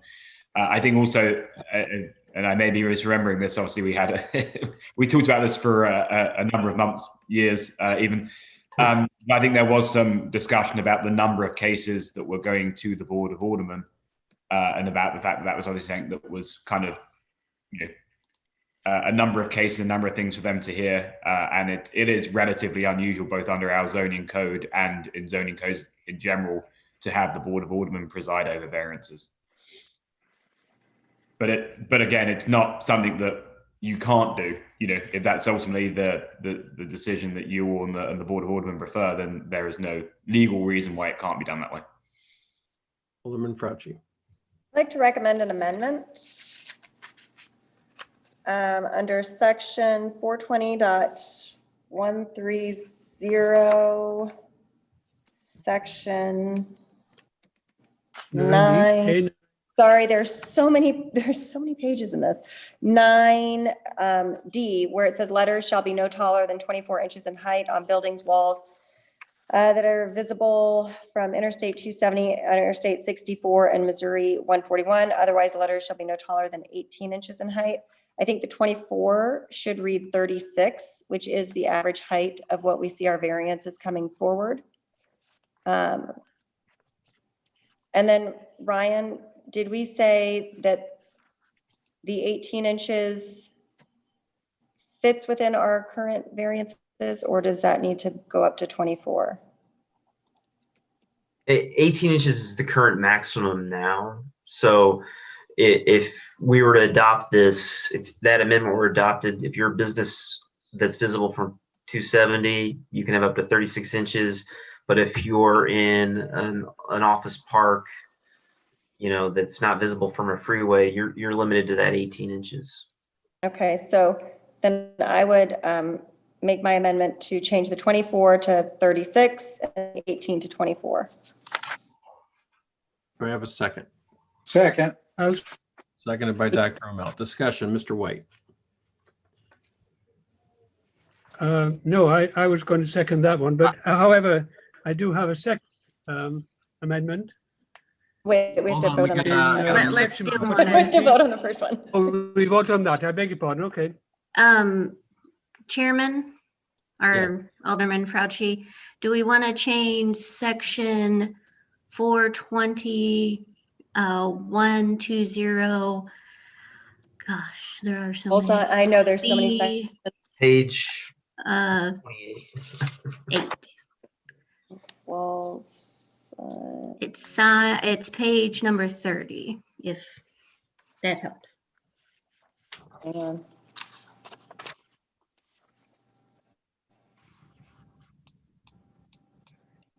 Are you referring to non-residential uses and residential? Or page 28, I'm sorry. Hold on. I was gonna say that's not the right one. Hold on, let's see, where are we? It's permitted signs, institutional, non-residential uses. Right. Yes, So CBC or the Mormon Temple, right, those kind of uses. along the highways. So that section as well. Yes, although mine is not on 28, so I must have printed this. what section is that?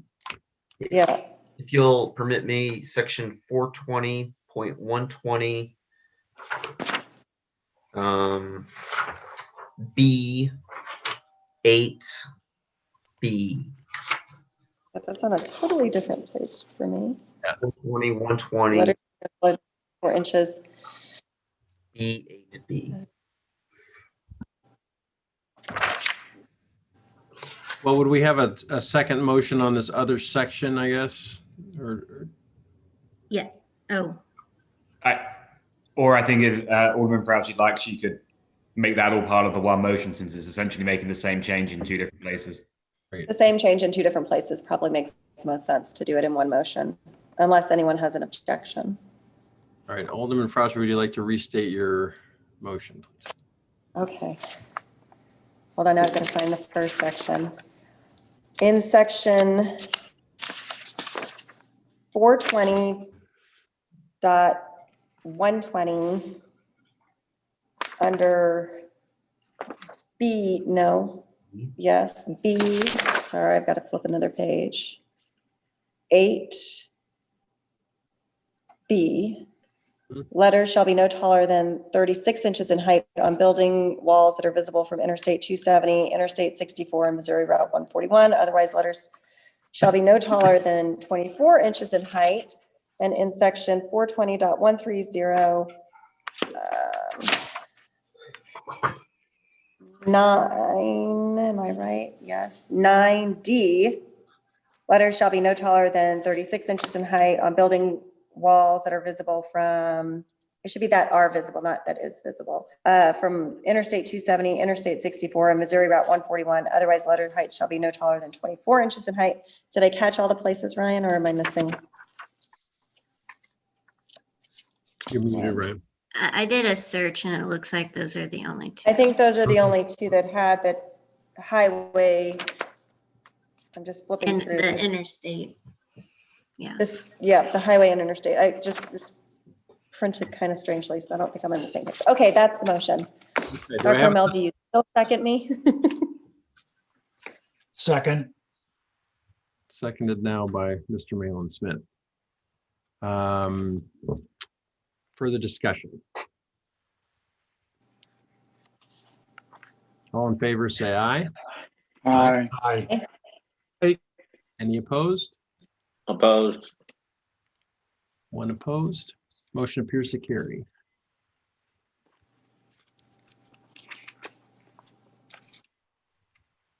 All right, further discussion or amendments?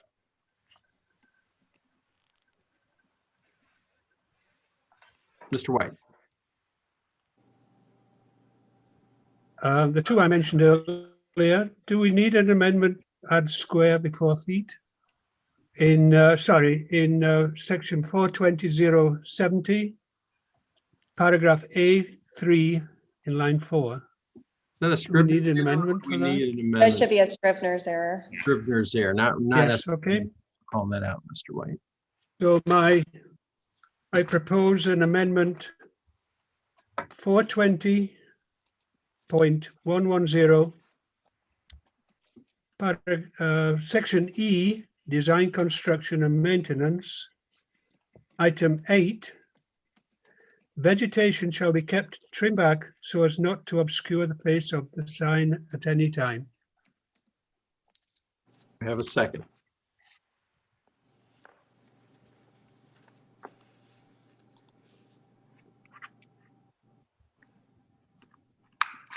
Motion fails to gather a second. Further discussion or amendments? Mr. Malin Smith. Thank you, Mr. Chairman. Mr. Sluse, could you revisit the logic of making this a variance versus a conditional use?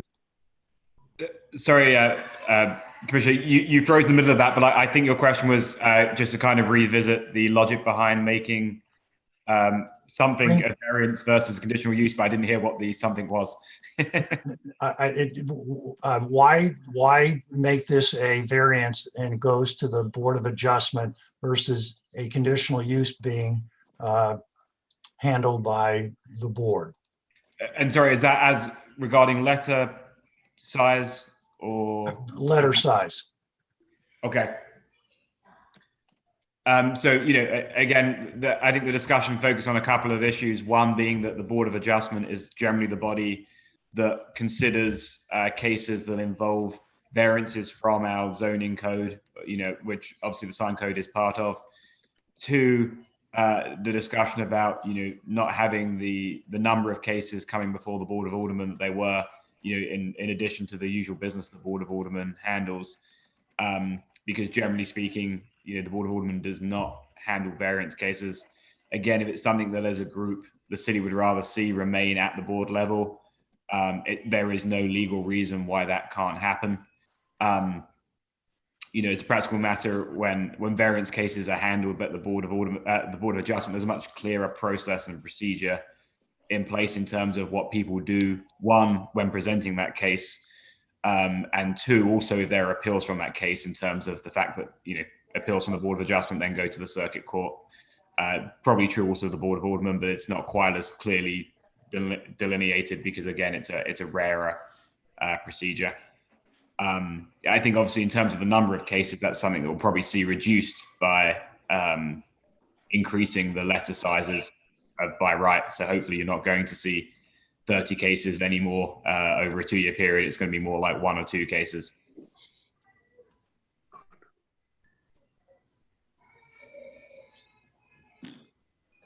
Sorry. I apologize for the screaming you can probably hear in the background as well.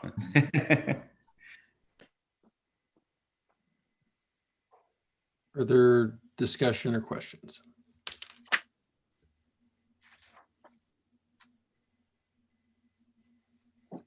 Call for a vote. Oh, Mr. Malin Smith. Yeah, I continue to struggle with the idea of bringing this to the Board of Adjustment because the basis upon which they need to decide is whether there's a hardship. And to me, that's very unquantifiable or very difficult to quantify. And I just have an instinctive preference for this matter to remain with the Board of Aldermen. And given the adjustment that I would anticipate in allowing larger letter sizes, but still within reason to reduce the number of questions put before the board, but I'm just troubled with the idea of putting this before the Board of Adjustment and asking somebody to wrestle with whether this is a quantifiable, defendable, justifiable hardship. So, Mr. McKnight? You're muted. I concur with Commissioner Malin Smith. I think that what we're saying here is that you're not going to see exemptions to this. So I think that's the argument here is that it's going to be really hard to make a justification for going beyond a 36 inch letter size. And that's going to be the way it is. So I don't think you're going to see any 48 or 50 or 60 inch signs going up in Town and Country. And I think that's what has to be accepted if you're saying yes to this amendment for these changes. so just as a clarification, Mr. McKnight, so are you also reticent to move this matter to the Board of Adjustment? The biggest concern I have with this design is we're basically limiting companies from doing anything bigger than a 36 inch sign at this point, which may impact a company's desire to locate along 64, which is a big concern to me because I don't think that we're going to see exceptions made to this sign code with the way it's written right now. I appreciate that. I'm sorry, Mr. Chairman, may I continue? Please, Mr. Malin Smith. Thank you. I appreciate that. I also believe that by leaving it with the board, you allow the board to consider a larger picture than just the simple matter of hardship, yay or nay.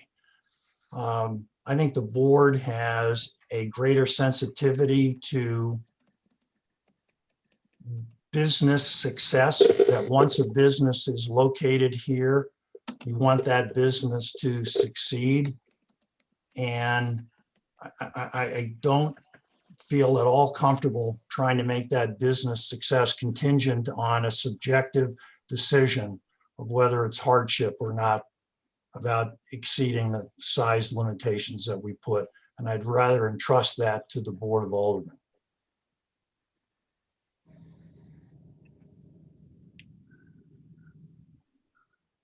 Mr. Chairman, if I may. Please.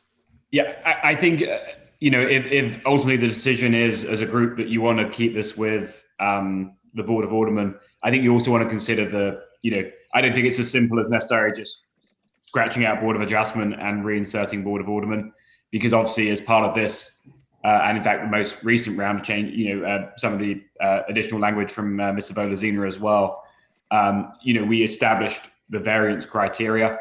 So it's not just the location that's changed of who's the body that would be considering the variances or the deviations, but also that criteria. So I think the concern is obviously that, it may be too difficult to get a variance.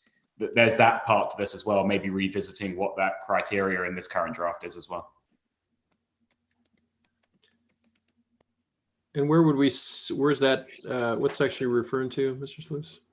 It's called variance. Bear with me 1 second. It is section 420. 420.090. Yeah, 090, variances and appeals. That would be part 2 in the A, B, and C, right? The reasons additionally the applicant will show, yeah.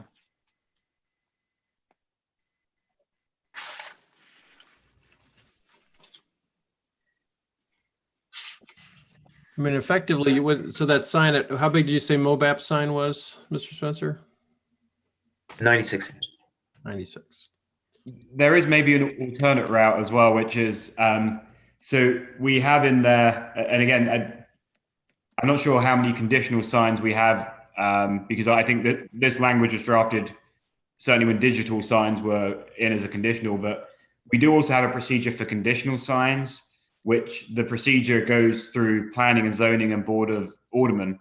So an alternative, if there are, if the biggest concern is, letter height and certain other things, maybe that you don't necessarily want to be overly difficult to get, but you still want some control, you could maybe make it so signs that have greater letters are a conditional use, which means they would still go through the the Planning and Zoning Commission onto the Board of Aldermen for that decision under a less stringent criteria than a variance, and then maybe keep those things that you do feel should be difficult to get variances from going to the Board of Adjustment. So that'd be another, I guess there are multiple options in terms of, do you want to divide it up? Do you just want to move the whole thing back? Do you want to, revert back to the current standards as well? I think for me, that Missouri Baptist is a great example. That sign, although it's huge, is not a problem where it is. However, it would not be a hardship. I'd have a hard time saying it was a hardship if we had said they've got to be 36 inches. And we're closing off a perfectly acceptable sign by adopting this. So I would be in favor of allowing there to be some more judgment and latitude there, and perhaps keeping it with the board. And so, Mr. Chairman, so, by example, if those kind of signs were made conditional signs instead of, prohibited signs with variances under the existing or under this draft's criteria, what the Board of Aldermen would be looking at would just the compatibility with surroundings, whether it's appropriate for the activity identified, if it's legible in the circumstances in which it's to be seen, that it doesn't detract from the appearance of the surrounding area and the community as a whole, and that it doesn't constitute a safety hazard to pedestrians or vehicular traffic.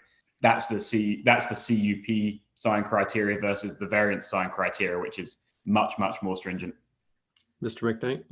I would say that it also opens us up to conditional use signage, which could throw everything into play again. So somebody may say, well, I'm not going to use the sign code. I'm going to make everything in conditional use. And I don't really want to have that situation either.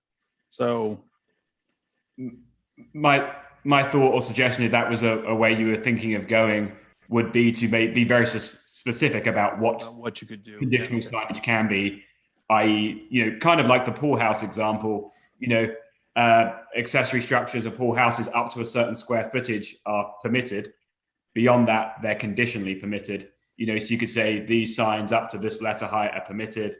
Beyond that, it's conditionally permitted. Mr. Bolzina? Yeah, I guess given the pool house example of where things can go awry, I don't know why this commission is reluctant to at least set a maximum height. You can have a permitted height, and if you go along the lines of what you're talking about, maybe a variance or conditional height, and then why is there a reluctance to set an overall maximum height? I mean, what do we want these highway corridors to look like? I'm just amazed of all the other things we do in this town to restrict certain activities, why we're allowing enormous signs that are advertising along these highways. I'm just lost about that.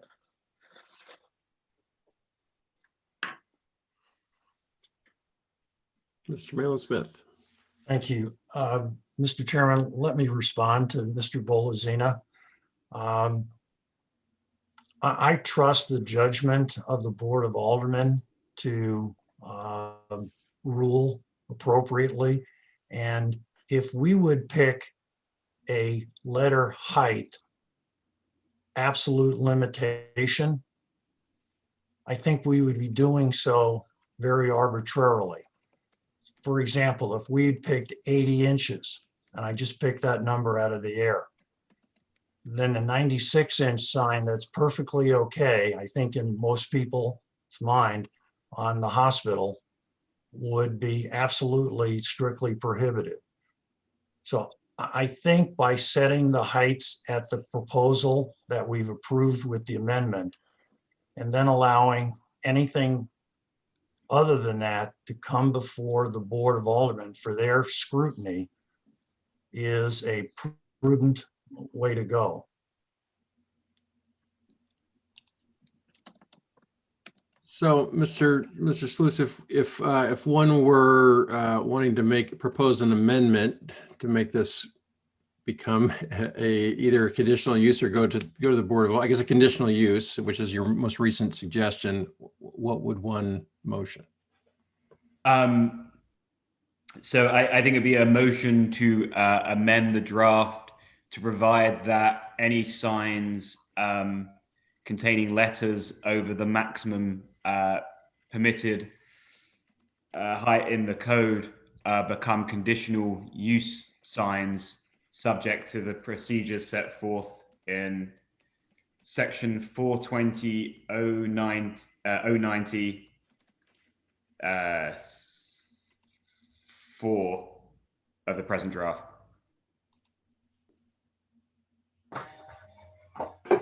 And if someone didn't want to do that, they could just say so moved. And if they didn't, I wouldn't be offended. If there's anyone that would like to move that, then perhaps we can test this with a vote, see where everybody's at. So I'll move. move. Mr. White, was that a motion? Yes. Okay, I've got a motion by Mr. White. Do I have a second? Second. Seconded by Mr. Malin Smith. Further discussion? Mr.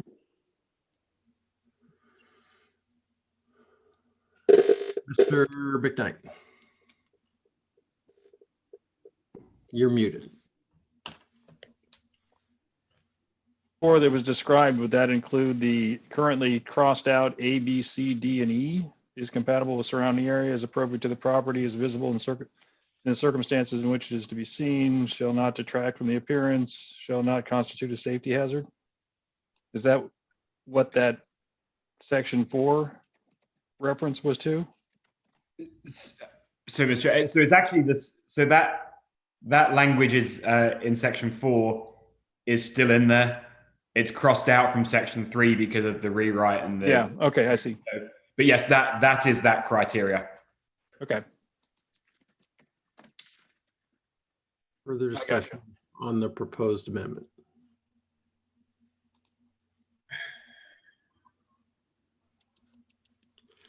Ms. Lowey, call the roll. Alderman Fauci, Aye. Chairman Sema, Aye. Mr. McKnight, Yes. Mr. Malin Smith, Aye. Miss Munzel, Aye. Mr. White, Aye. Mr. Bolazina, No. and Dr. O'Mell. Aye. The motion carries 6-1. Further we have we've got a motion that's been twice amended. Do we have any further discussion or amendments?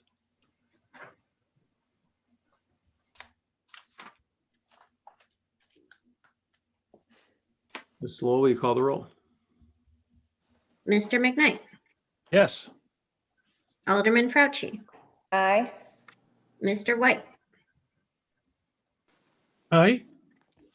Mayor oh, no, he's not here. Mr. Malin Smith, Aye.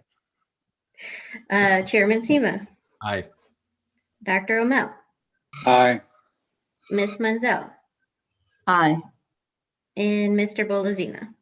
No. The motion carries 7-1. Thank you. All right, Alderman Fauci, it's in your hands now. Yes. Dr. O'Mell. We need to do findings on this text amendment? No, we do not. We don't. Okay. Mr. Chairman, Answer yes.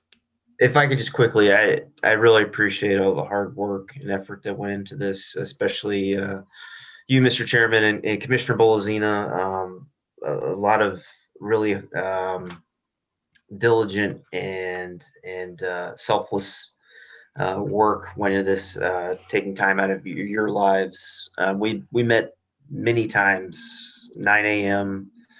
For an hour at a time, many times to develop the document that was just recommended for approval. So, it's a long time coming and multiple fits and starts. So I'm very happy to see it move forward to the Board of Aldermen, and hopefully we can adopt this and move forward as a community with the new sign code. So I just wanted to say thank you.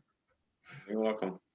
You're welcome. I appreciate you including me in that. I think our attorney, city attorney, deserves a lot of the credit here for much of his research. And although you did include me, the record will show that Mr. Bolazina did 95% of the work on the commissioner's side of the equation anyway. I was gonna say 92, but yeah, Yeah. I don't know, Dennis, I don't know how we would have gotten this over the line without you. Thank you. Well, I appreciate it. I think, you know, it was a long time coming, like Ryan said, and it needed to be changed. And so, but it was a hellacious task. So it's a lot better than it was. yes.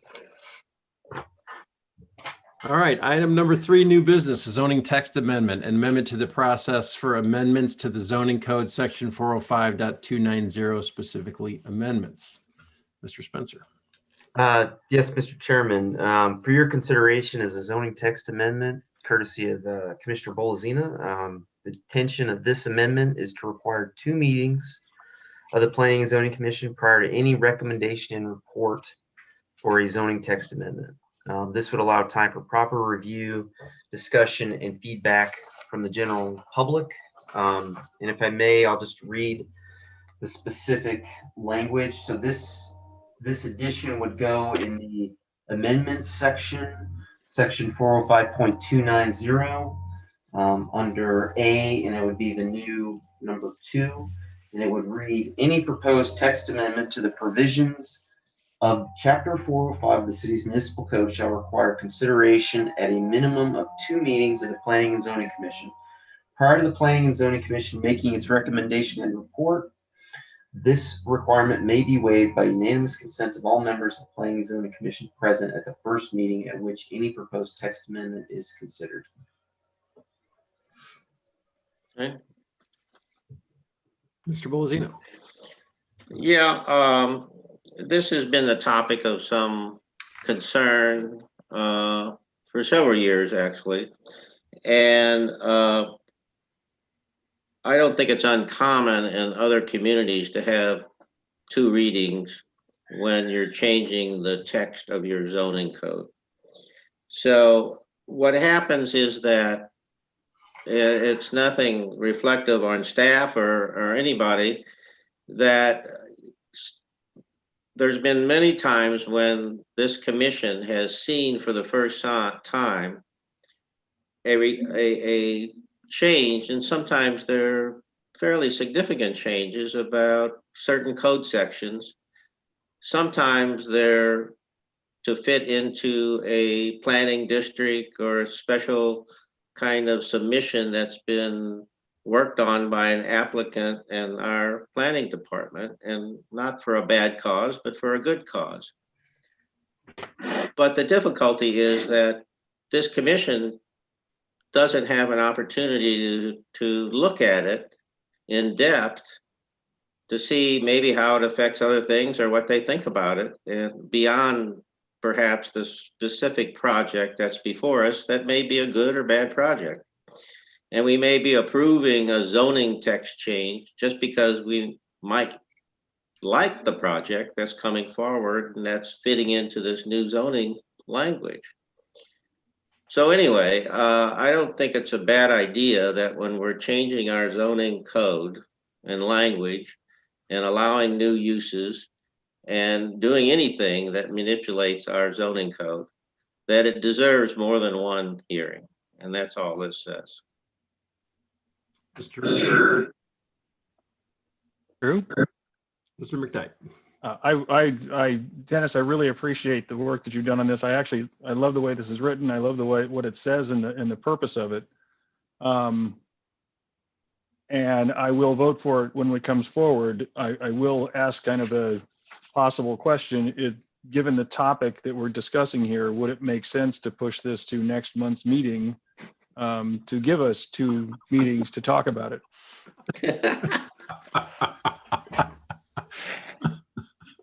Well, if this is passed, the next one will have to go to 2 meetings.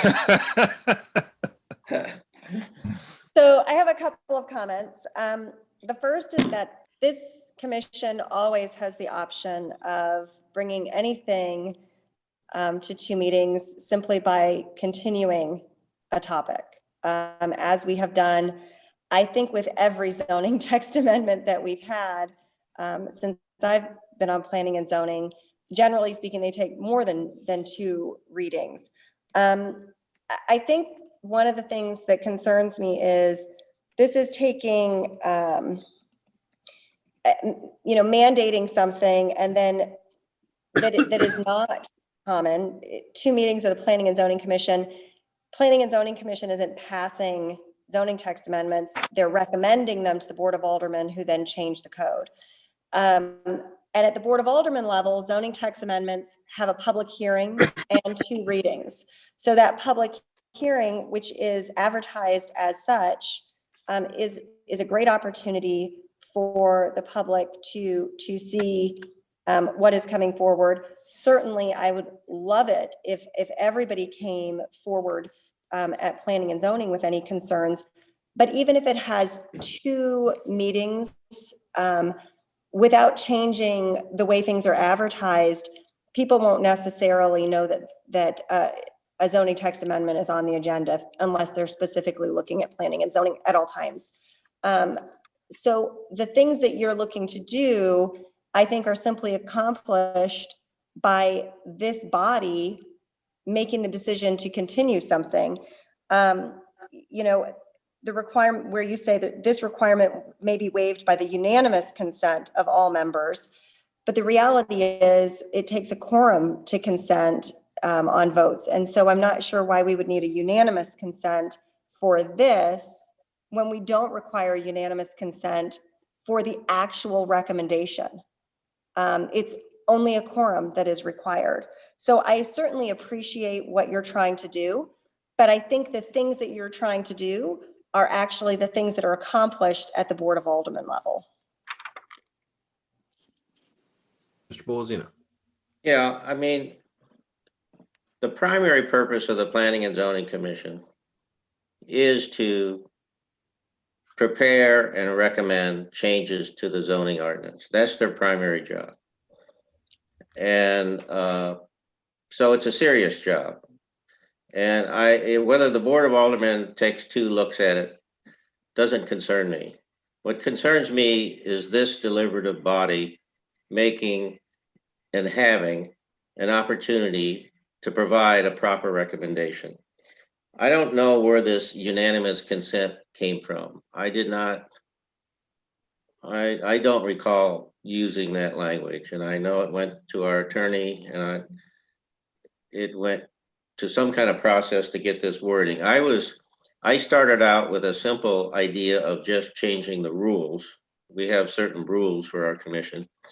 And I agreed that changing these kind of changes to the ordinance itself was probably the more proper approach.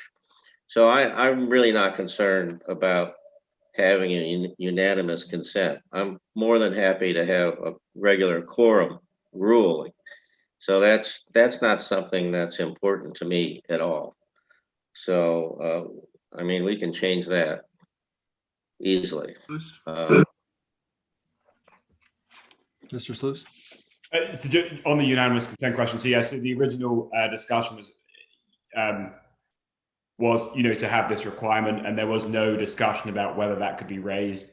So I put that in there as a suggestion because, I think to make clear that despite this rule being in effect, the P&Z had the ability to waive the rule if a particular circumstance came up. I am in no way wed to that unanimous consent. I did that to, I think, that was my attempt to encapsulate Mr. Bolzino's intent behind the amendment. But absolutely, if that could be changed to any other voting majority, including a simple quorum, or just taken out altogether. But I think if it's taken out altogether, then you have the question about whether it can actually be waived, because obviously it's not like the Board of Aldermen kind of, waiving its own ordinances. We're a sub body. And so I think it's important, if it's something that you want to be able to be waived, that it's discussed in the ordinance about how it can be waived. Mr. McKnight? And I would go back to, I'm not sure, the quorum just brings us back to if we're passing it or not during that time. So I don't know that does anything. I actually like the concept of, and to me, Commissioner Bolazina, I'm looking at this as setting expectations and making it so we don't feel like we're rushed as far as going through changes to planning and zoning. And that's where I think that we do sometimes, and I have felt this even being on the commission as long as I have, felt like these amendments come in and we get a look at them for 3 or 4 days and then turn around and have to make a vote on them. And we haven't really thought through the process. So the expectation of this board should be not that, this commission should not be that we're going to have something show up one day and we're going to vote on it that for the next meeting and it's going to be rushed through. The expectation is that we are going to be deliberative and we are going to consider it. And so, you know, what I liked about the idea of having the unanimous consent basically says there might be times that we need to move more quickly, and we as a board can do that if we choose to, going back to Mr. Sluice's comment. But at the same time, the expectation would be that changes to our code would be a deliberative process that would at least be 2 meetings that we consider it in. Unless there was some outstanding exception that the board felt like we needed to move more quickly on something, and we voted unanimously to make that happen. So that was my take on the wording that was here. Alderman Frog. And I guess I would just argue that all of that is accomplished by simply continuing. No one should ever feel rushed to make a decision. I think that taking the time to have adequate deliberation is very important, but I think it's accomplished in planning and zoning and at the Board of Aldermen as well by simply saying, I need more time. I'd like to continue this matter, as we have done on a number of other issues. And I'm not sure that we need to change our zoning code and codify law that says you have to have 2 meetings when it's already something that we can easily accomplish by way of a continuance. Mr. Every Bolton. time we codify law, we're actually changing our municipal code. So I feel that we should be careful about how much we do that on areas where we may not want to put something like this in and require unanimous or not unanimous consent. But I think simply by saying I'd like to continue this issue, I've never seen the Planning and Zoning Commission or the Board of Aldermen deny a continuance on a matter where adequate deliberation has not taken place. I feel that everybody is very good about saying I am or I am not ready to vote. Mr. Bolzino. Yeah, I guess it's who has the burden. And you know, if 2 or 3 commissioners are uneasy about something being changed and in their mind being rushed through, and they're outvoted, then it goes through. I'd rather put the emphasis the other way, that it's assumed that it's going to be 2, you know, unless there's some kind of majority that says this is a special situation. I'm not opposed to the unanimous, but I'm not also opposed to perhaps a supermajority rather than unanimous. But I think I don't want to just have 2 or 3 commissioners voice and consideration stop because they're in a minority and would like some additional time to study it and bring some information to this commission. And I think that's a reasonable step. Is there a motion to recommend approval of the zoning text amendment to the Board of Aldermen? Let's see if we can get this on the table for further discussion. So moved. Mr. McKnight, do I have a second? Second. Seconded by Mr. Malin Smith. Further discussion. Mr. Malin Smith. Thank you, Mr. Chairman. Again, the new guy is benefiting from this discussion, and I much appreciate that. I'm persuaded by the deliberative intent articulated by Mr. McKnight and Mr. Bolazina.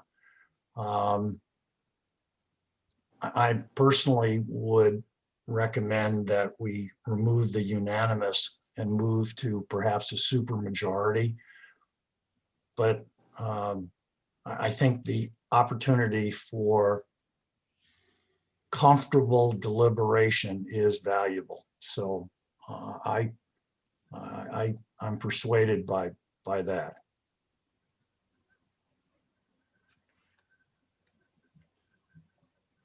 For me, though, this amounts to, in many ways, we'd like 30 days to look at it if there's going to be a change, and that seems reasonable.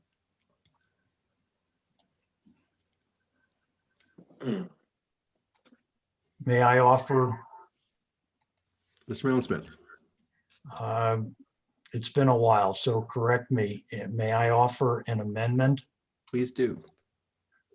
I would move that the requirement for waiving be changed to supermajority of all members present at that first meeting. Question, Mr. Sloos, is supermajority a defined term in our ordinance, or should we say a specific number or something? Mr. Malin-Smith, is your intent for it to be a 2/3 majority? Good question. I'm reverting back to days of yore where it was 6 of the 8 aldermen. So I'm very open to what that definition ought to be, and I'd be helped by my fellow commissioners. So as an illustration, I believe in most places our code, when it talks about, I don't think we use this phrase supermajority in our code if we do it sparing. I think generally we talk about a 2/3 majority, or, there are, like the Board of Adjustments and 80, it has to be a 4-1 vote. I think it'd be clearer to call out what that is, particularly since we're a kind of variable board. Like today, there are 7 commissioners on the call. So a 5-2 vote would be 70-something%, but I don't think quite 75%. So I think maybe the easy, so I guess I would recommend whether it's 2/3 or 3/4, but specifically calling out what that is. Again, for clarity purposes, and I very much welcome input, but again, for clarity purposes, I'll change my wording to 2/3. Do I have a second?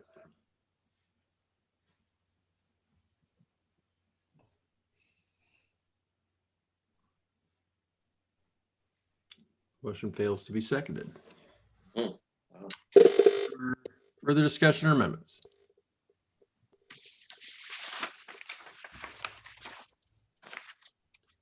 Ms. Lowe, will you call the roll? Ms. Munzel, Can you skip me for first time? sure. Dr. O'Mell, You're muted, Dr. O'Mell.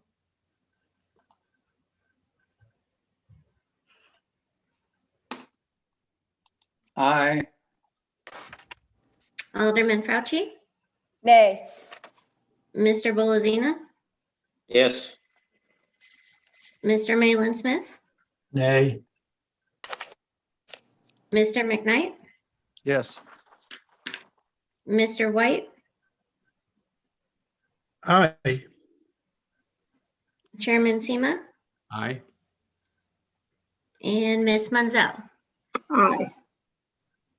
The motion carries 6-2. We do need findings on this one, if I'm not mistaken. Yes. Dr. O'Mell, would you like to take a whack at them? We'll do them all at once.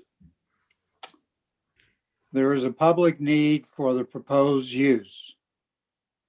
The proposed amendment and proposed use are in compliance with the comprehensive plan. The property in question is suitable for the uses permitted under the proposed zoning. There are adequate public facilities such as a sewer and water and other required public services. The public health, safety, and general welfare will not be damaged. The land values of adjoining properties will not be damaged. The adoption of a proposed amendment is in the public interest and is not solely for the interest of the applicant. Do I have a second? Second. Seconded by Mr. McKnight. Oh, any discussion? All in favor, say aye. Aye. Aye. Aye. Any opposed? Nay? Motion appears to carry.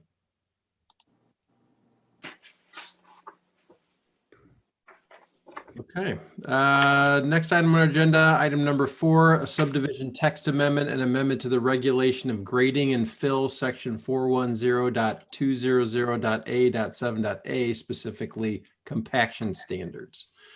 Mr. Spencer. Question for Mr. Schlues. When is the last bill effective? I had that as item 4. Oh, yes, yeah, well, yeah. It's not yet been Alderman adopted by approval. the Board of Aldermen, so that you can feel free, even without unanimous consent, to pass on this tonight if you want. Okay, good. I'm sorry, go ahead. Mr. Spencer.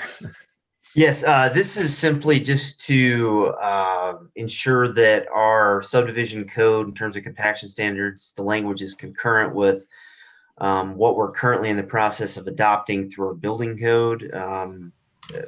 The city is trying to tighten up controls on fill materials. We've had some issues with residential projects recently.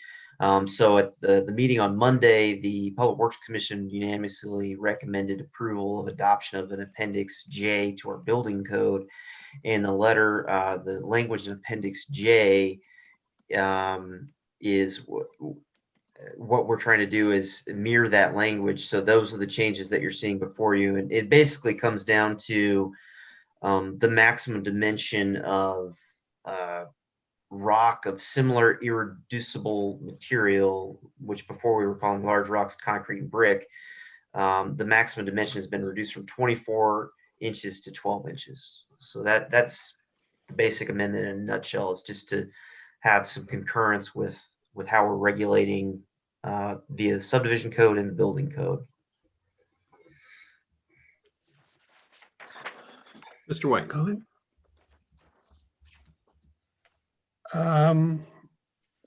Actually, small amendments to the wording in it. The IBC language is identical. Sorry, our statement in the proposal is identical to the IBC, except we have a period after materials in the second line, and we have, I believe it should be after rock in the third line, the of should be or. I've got Appendix J with me, so let me look. So I think the period is after materials in the second line. You just It don't is. see it until after the strike through. Mhm. So you see the period after. I see, or okay. decaying matter. Yeah, so that period Yeah, is okay. there. It- That's always the challenge with there. these strike Okay. throughs. You are correct about the of. It should be or. Yeah, yeah, You are That correct. was my fault. yeah.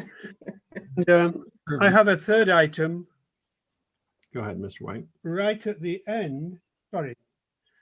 After placed at the start of line 6. Are we there? Yep. Mhm. Should we not have not less than 24 inches, Ryan? We don't want to place these rocks 24 inches apart. Right. Again, that's the language that's been in the code for decades. So what you're saying makes sense. That's all I have. Okay. Mr. McKnight? Can I just assume that by marking out combustible, we're including combustible and deleterious materials as opposed to saying people they should use combustible materials for fill? That's just my assumption, right? Correct. Okay. I believe that's included in similar irreducible materials from Or my deleterious materials, I would think. is deleterious. Combustible, yeah. Okay, yeah, that's what I was hoping. We weren't telling people that they can use combustible materials. Again, we had an incident this recently where some pretty bad fill was being utilized, and this is the city's attempt to really start, ratcheting down on that and strengthening our regulations. So just trying to keep things similar in our two Yeah, different codes. this looks pretty straightforward, so good. And just a question, was that fill providing the base for either pavements or buildings? That was not It good? wouldn't have been, it was the rear yard area, more or less. Hmm. Alderman It Crouch. still was not, Yes, it still was not good. Yeah. So just to give a little background, we've had some folks who are building and or doing demolition on more than one lot in town. And so when they're demolishing one structure, they're then taking the large, like king-size mattress-sized slabs of concrete from the basement and using that on fill on other lots. So that was the issue that came up. And so this is an opportunity for the Public Works Commission took and looked at this, and now it's coming to us. But realistically, there's a lot of building going on, and to make it sort of a neutral opportunity for these demolition companies and building companies, sometimes we're seeing that fill transfer from one site to another, and having some rules in place for that is good. So, I'm sorry. So in the interest of that, should we take up Mr. White's suggestion to put at least 24 inches? Well, first we would need a motion to recommend approval, would we not? Oh, okay, all right. So moved? All right, Alderman Fauci, do I have a second? Second. Seconded by Dr. O'Mell, only because Mr. McKnight was muted. And all right, now, Mr. Bolzina. Well, I can do it, or Granville can do it, but I think we should add the word at least before the word placed, 24 inches apart in section 7. After the word place. Expectation after, right? Yeah, After plate. I placed, I'm sorry, placed at least, Sorry. yes. Yeah, my wording said not less than, yeah. Whichever you want. Okay. It's my motion, so I'll say placed at least. Do I have a second? Means the same, hopefully. I'll second it. I second. By Mr. White. Discussion.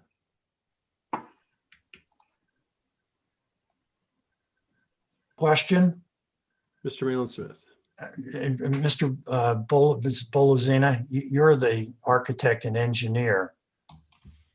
I'm struck by that we're saying that the rock cannot be any closer than 24 inches.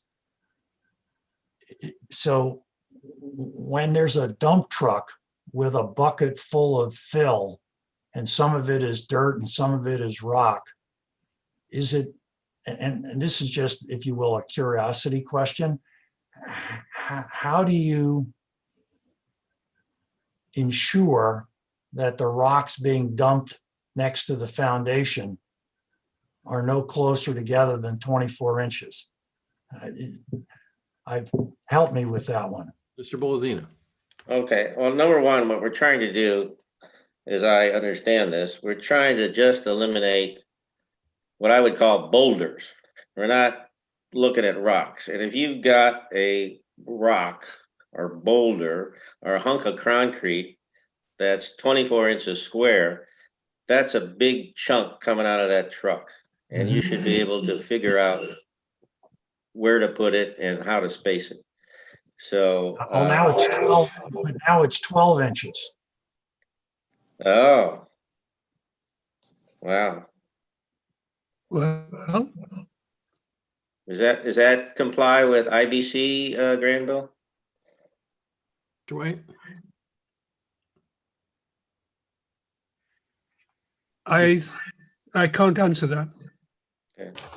I thought somebody had the code book open. Mr. Spencer? Again, I did, and I can't remember whether that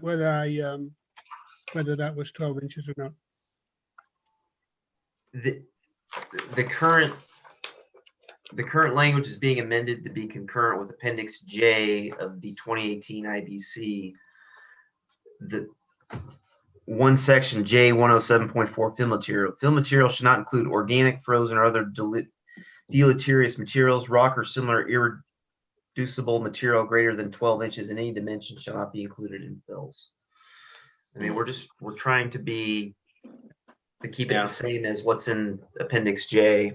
No, I agree. You should. Yeah. Well, still a 12 by 12 hunk of concrete is a pretty good sized hunk of concrete coming out of the back of a dump truck.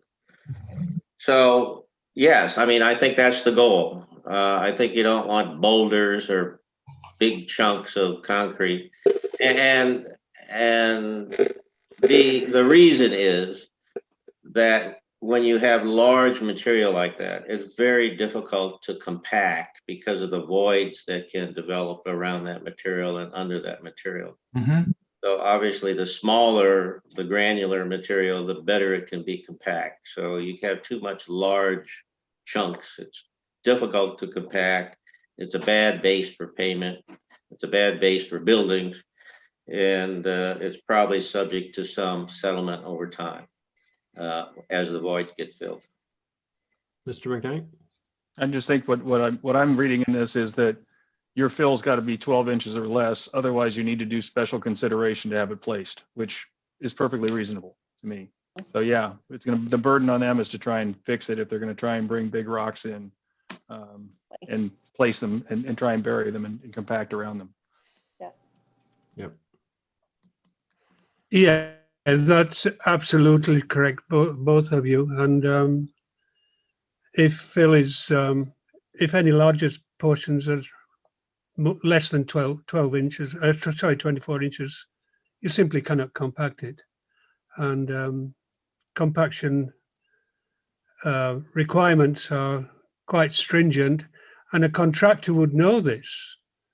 A reasonable contractor would know that he can't get the required compaction if he's got lumps of concrete or lumps of rock 12 inches in dimension in his fill. So contractors know this. They work to specifications and they comply. Mr. Malin-Smith. Thank you.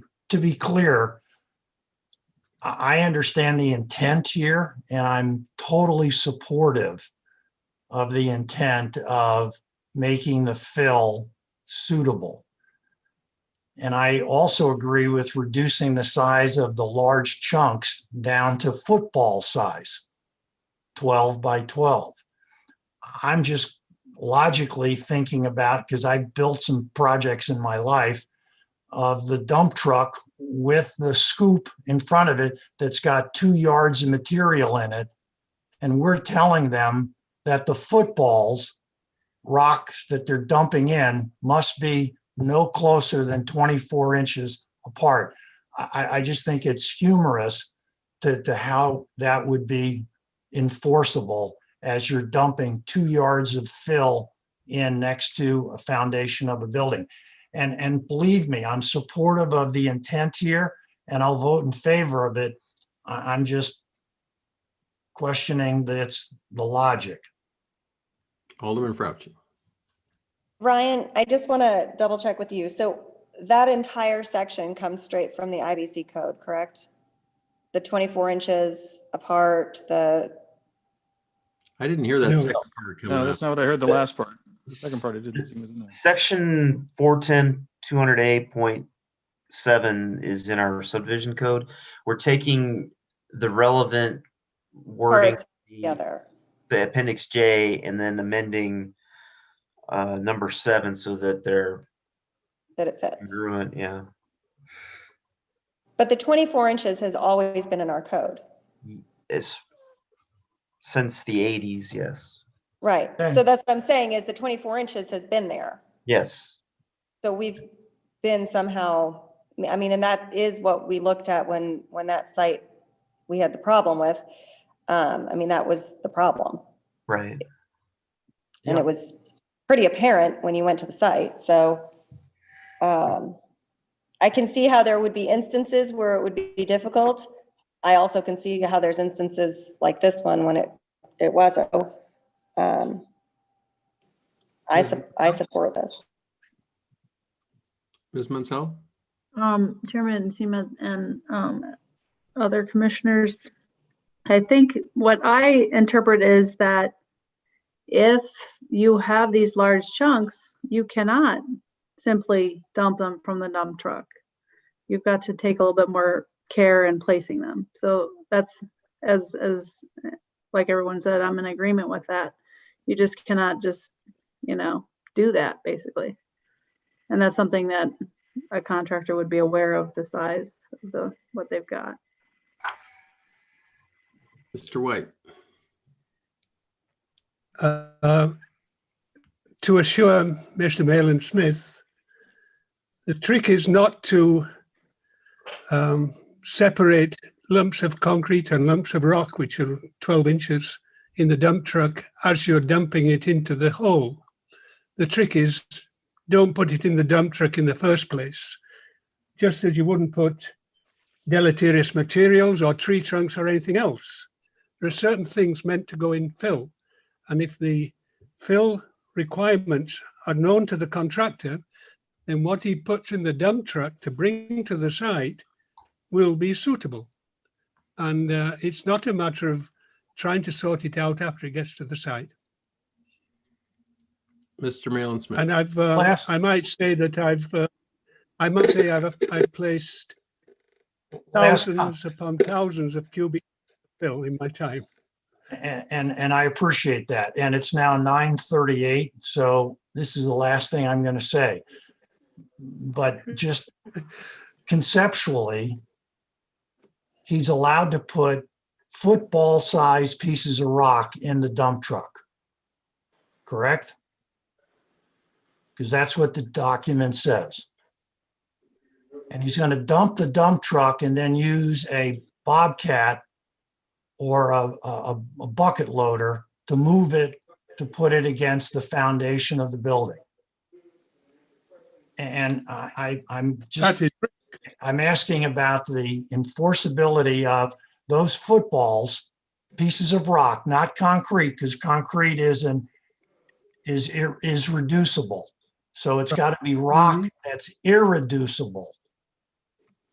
They have to be no more than two foot apart, no less than. So that's my point. I understand the intent. Let's move on. So, Mr. Spencer, just so I understand, this business about how far apart they can be placed is not in IBC. That's extra. It's added in our code. I'm not a building code official or a public works director. I don't know if it's in the IBC. I'm not. I'm just wondering if we need it is why. I mean, we've got it in here just because it's been in here since the 80s. We're updating it. Maybe this is the time to strike I'm this. not in a position to say. I don't know. I'm not, that's not my level. That's not to my level of expertise. Got it. Mr. McKnight. Mr. Chairman, I think I'm going to make a motion to move this to next month, just because I'm having confusion the more I'm reading this. I thought I understand what it was going to say, which was saying that fill can only be 12 inches or less. But it looks like when we're talking about this, rock of similar material with a maximum dimension of 12 inches may only be, the original verbiage was large rocks with a maximum dimension of 24 inches needs to be placed in. I'm wondering whether this could be reworked to have it be more descriptive of what the documentation we're trying to follow is. And I feel like this last part of it almost confuses it to some degree, because we're saying, if you have a large rock, you need to do these things with it. But now we're saying a large rock is 12 inches or more, which is not that large of a rock as far as fill goes. So I feel like I think I'm going to make a motion to, well, we have to deal with the motions on hand, but it might be smart to move this off to next month to take another look at it. Alderman Fauci. So Ryan, just to understand, this did go through the Public Works Commission, Correct. and they approved this unanimously based on the Public Works application of this code in building. So like, they looked at all of this and felt that they supported it. That's my understanding. Laura, you were at the meeting. I was not, but that's my understanding. So the Public Works Commission received a copy of Appendix J in its entirety, but not necessarily what this language would be, including the 24 inches apart. Okay, so maybe it would be beneficial to send this back to the Public Works Commission. It's my understanding from just rereading Appendix J that that it is not a requirement to replace anything 24 inches apart. But once again, as Mr. Spencer said, that we are not the building official or a public works director. So there may be other instances within the IBCs that state such language. Okay, I've got the IBC open. They are correct. You are correct. It mentions the 12 inches, but it doesn't go into the spacing business. But it does specify a certain level of compaction, which I think Granville was trying to allude to. There is compaction standards, and under those compaction standards, you have maximum depth of lifts, what we call, you know, whatever layer of fill that. So anyway, there's more to it. If we want really our code to look like IBC, which I'm not sure it has to if IBC is our governing code, but if we want to reiterate that here, there are a few things we can look to in that code section that maybe can beef up this section in our ordinance. So I would be also in favor of voting this down and continuing it. I don't know how we do that best, but What would the mechanism, because we have a motion on the table, it's been seconded and amended even. Oh, we haven't voted on the amendment. We've not voted on the amendment. If there was a motion to table, it would take precedence as opposed to a motion to continue. Then it gets put on the table until such time as it gets pulled off the table, and it sits on the table in the current posture that it's before you right now, i.e. with the motion to amend still pending as well. So if you kind of want to suspend it and status, that'd be the way to do it. Why don't we finish the open motion to amend before we do that? So can we restate the amendment? I know it's been a little while for everyone. we were going to insert the words "at least" after the word "placed" and before 24 inches. Yep. Okay, all in favor, say aye. Aye. Any opposed? All right, motion appears to carry. So we have an amended motion, and now Mr. Bolzina. A motion to table this discussion and ordinance and agenda item until the next meeting, or just table it. We'll figure out when it comes off the table. I was going to say, now that the amendment's been voted on, you can still table it, or you can continue it. The benefit of the tabling motion is if you didn't want to vote on the amendment. The overall, it was a amendment to the amendment. So correct. The amendment is still on the table. It's still being discussed and still hasn't been voted on. Okay, No. in which case, yeah, motion to table. Right, the entire motion hasn't been. No, we didn't have, we had a motion to recommend approval and an Yes. amendment. Okay. We've just voted on the amendment. So now we're back to the recommendation of the text amendment as amended. But I guess since there was a motion to approve, it probably makes most sense to table it. And then it will keep showing up on the agenda. And then all that needs to happen is when you're ready to address it again, there'd be a motion made to bring it off the table, at which point you can discuss it. Okay. I have a motion to the table by Mr. Bolzini. Do I have a second? Second. Seconded by Mr. McKnight. Any discussion? Ms. Lowell, you call the roll? No, I've got an amendment. I've got a comment. Sorry. Go ahead, Mr. White. Yeah. If I guess the reason we're tabling this is so that we can go back to the IBC and take bits of it and expand upon the wording. I think we're getting into regions which we don't need to get into. I think we covered here in this particular language. I think the public works are happy with it, and they're the ones that's going to have to implement it.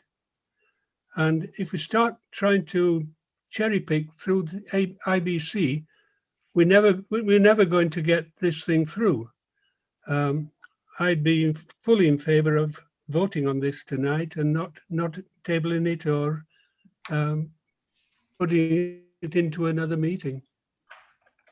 For me, the reason to table it is because it has language in it which is not in the IBC and which has not been reviewed by Public Works, and that's this business about placing stuff 24 inches apart. So I would like to just have us go back and evaluate whether that needs to be in this at all. I also Then not if it's if public writing IBC Yeah. in our code, I don't think that's necessary. then if you're correct and Public Works has not seen this, then I'd certainly want them to look at it first. Further discussion? Ms. Lowell, will you call the roll? Dr. O'Mell, This is Aye. a vote, this is a vote to table? Yes. Correct, thank you. Aye. Mr. McKnight, Yes. Mr. Malin Smith, Aye, Alderman Fauci, Aye. Chairman Sema, Aye. Ms. Munzel, Aye. Mr. Bolazina, Yes. Mr. White. Aye. The motion carries unanimously. Thank you. Other business, Mr. Kuchin was our vice chairman, so we need to elect a new vice chairman. Do I have a motion? Alderman Fauci. I'd like to nominate Dr. O'Mell as vice chairman. Dr. O'Mell, do you accept the nomination? I will, yes, I've been the vice chairman, but it was probably a long time ago. And you have a lot of great experience on this commission that you can lend to us. Any other nominations for vice chairman?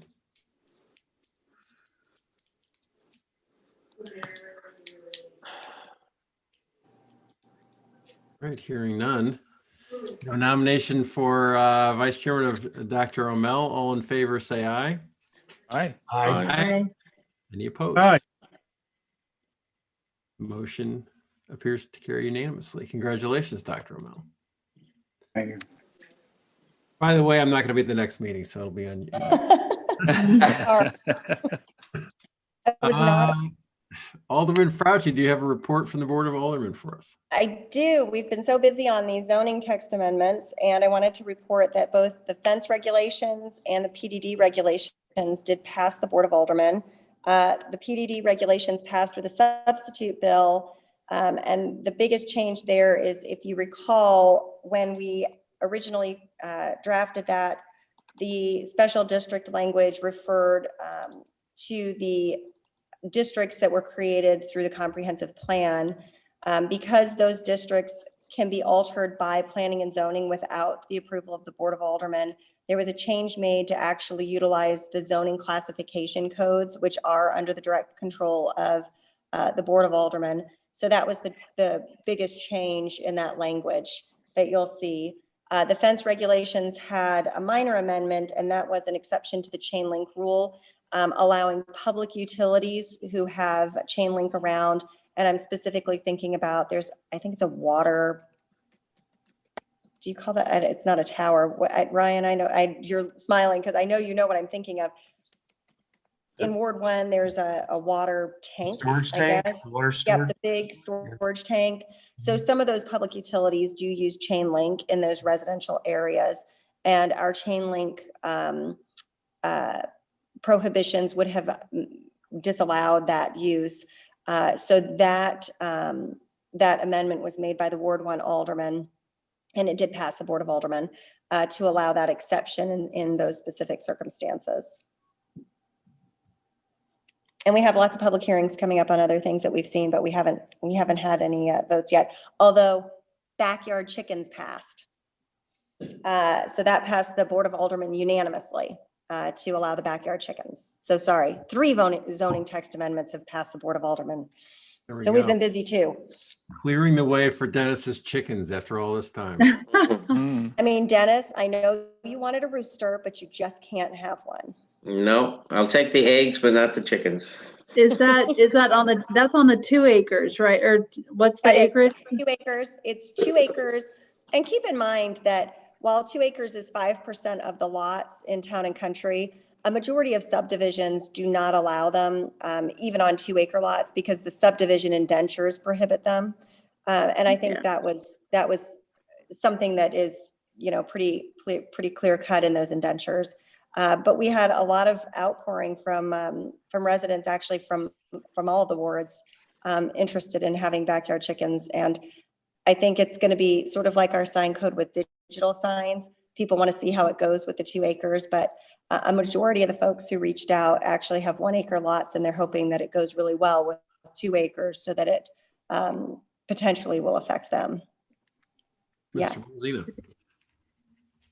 Yes, I guess if we're finished with the board report, I guess my reflection on that kind of goes back to our previous discussion tonight, and that is dedicating to the Board of Aldermen certain decisions. And when they chose to add a chain link fence for public utilities that border a residential area, perhaps, if anybody has money to install a proper fence that would be attractive to the neighbors, it would be a public utility. So I just don't understand why that kind of exception would be made to allow a public utility to put something uglier up than we require our residents to put up. And as I recall, when the electrical substation was moved at Highway 40 and 270, we required a proper barrier and something that would be attractive. So I hate to say it, but I don't always see the wisdom of the Board of Aldermen when it comes to some of the aesthetic issues that this commission deals with. Move to adjourn. A motion to adjourn. Do I have a second? Second. All in favor, say aye. Aye. Aye. Any opposed? Motion appears to carry unanimously. Sheila wants to stay.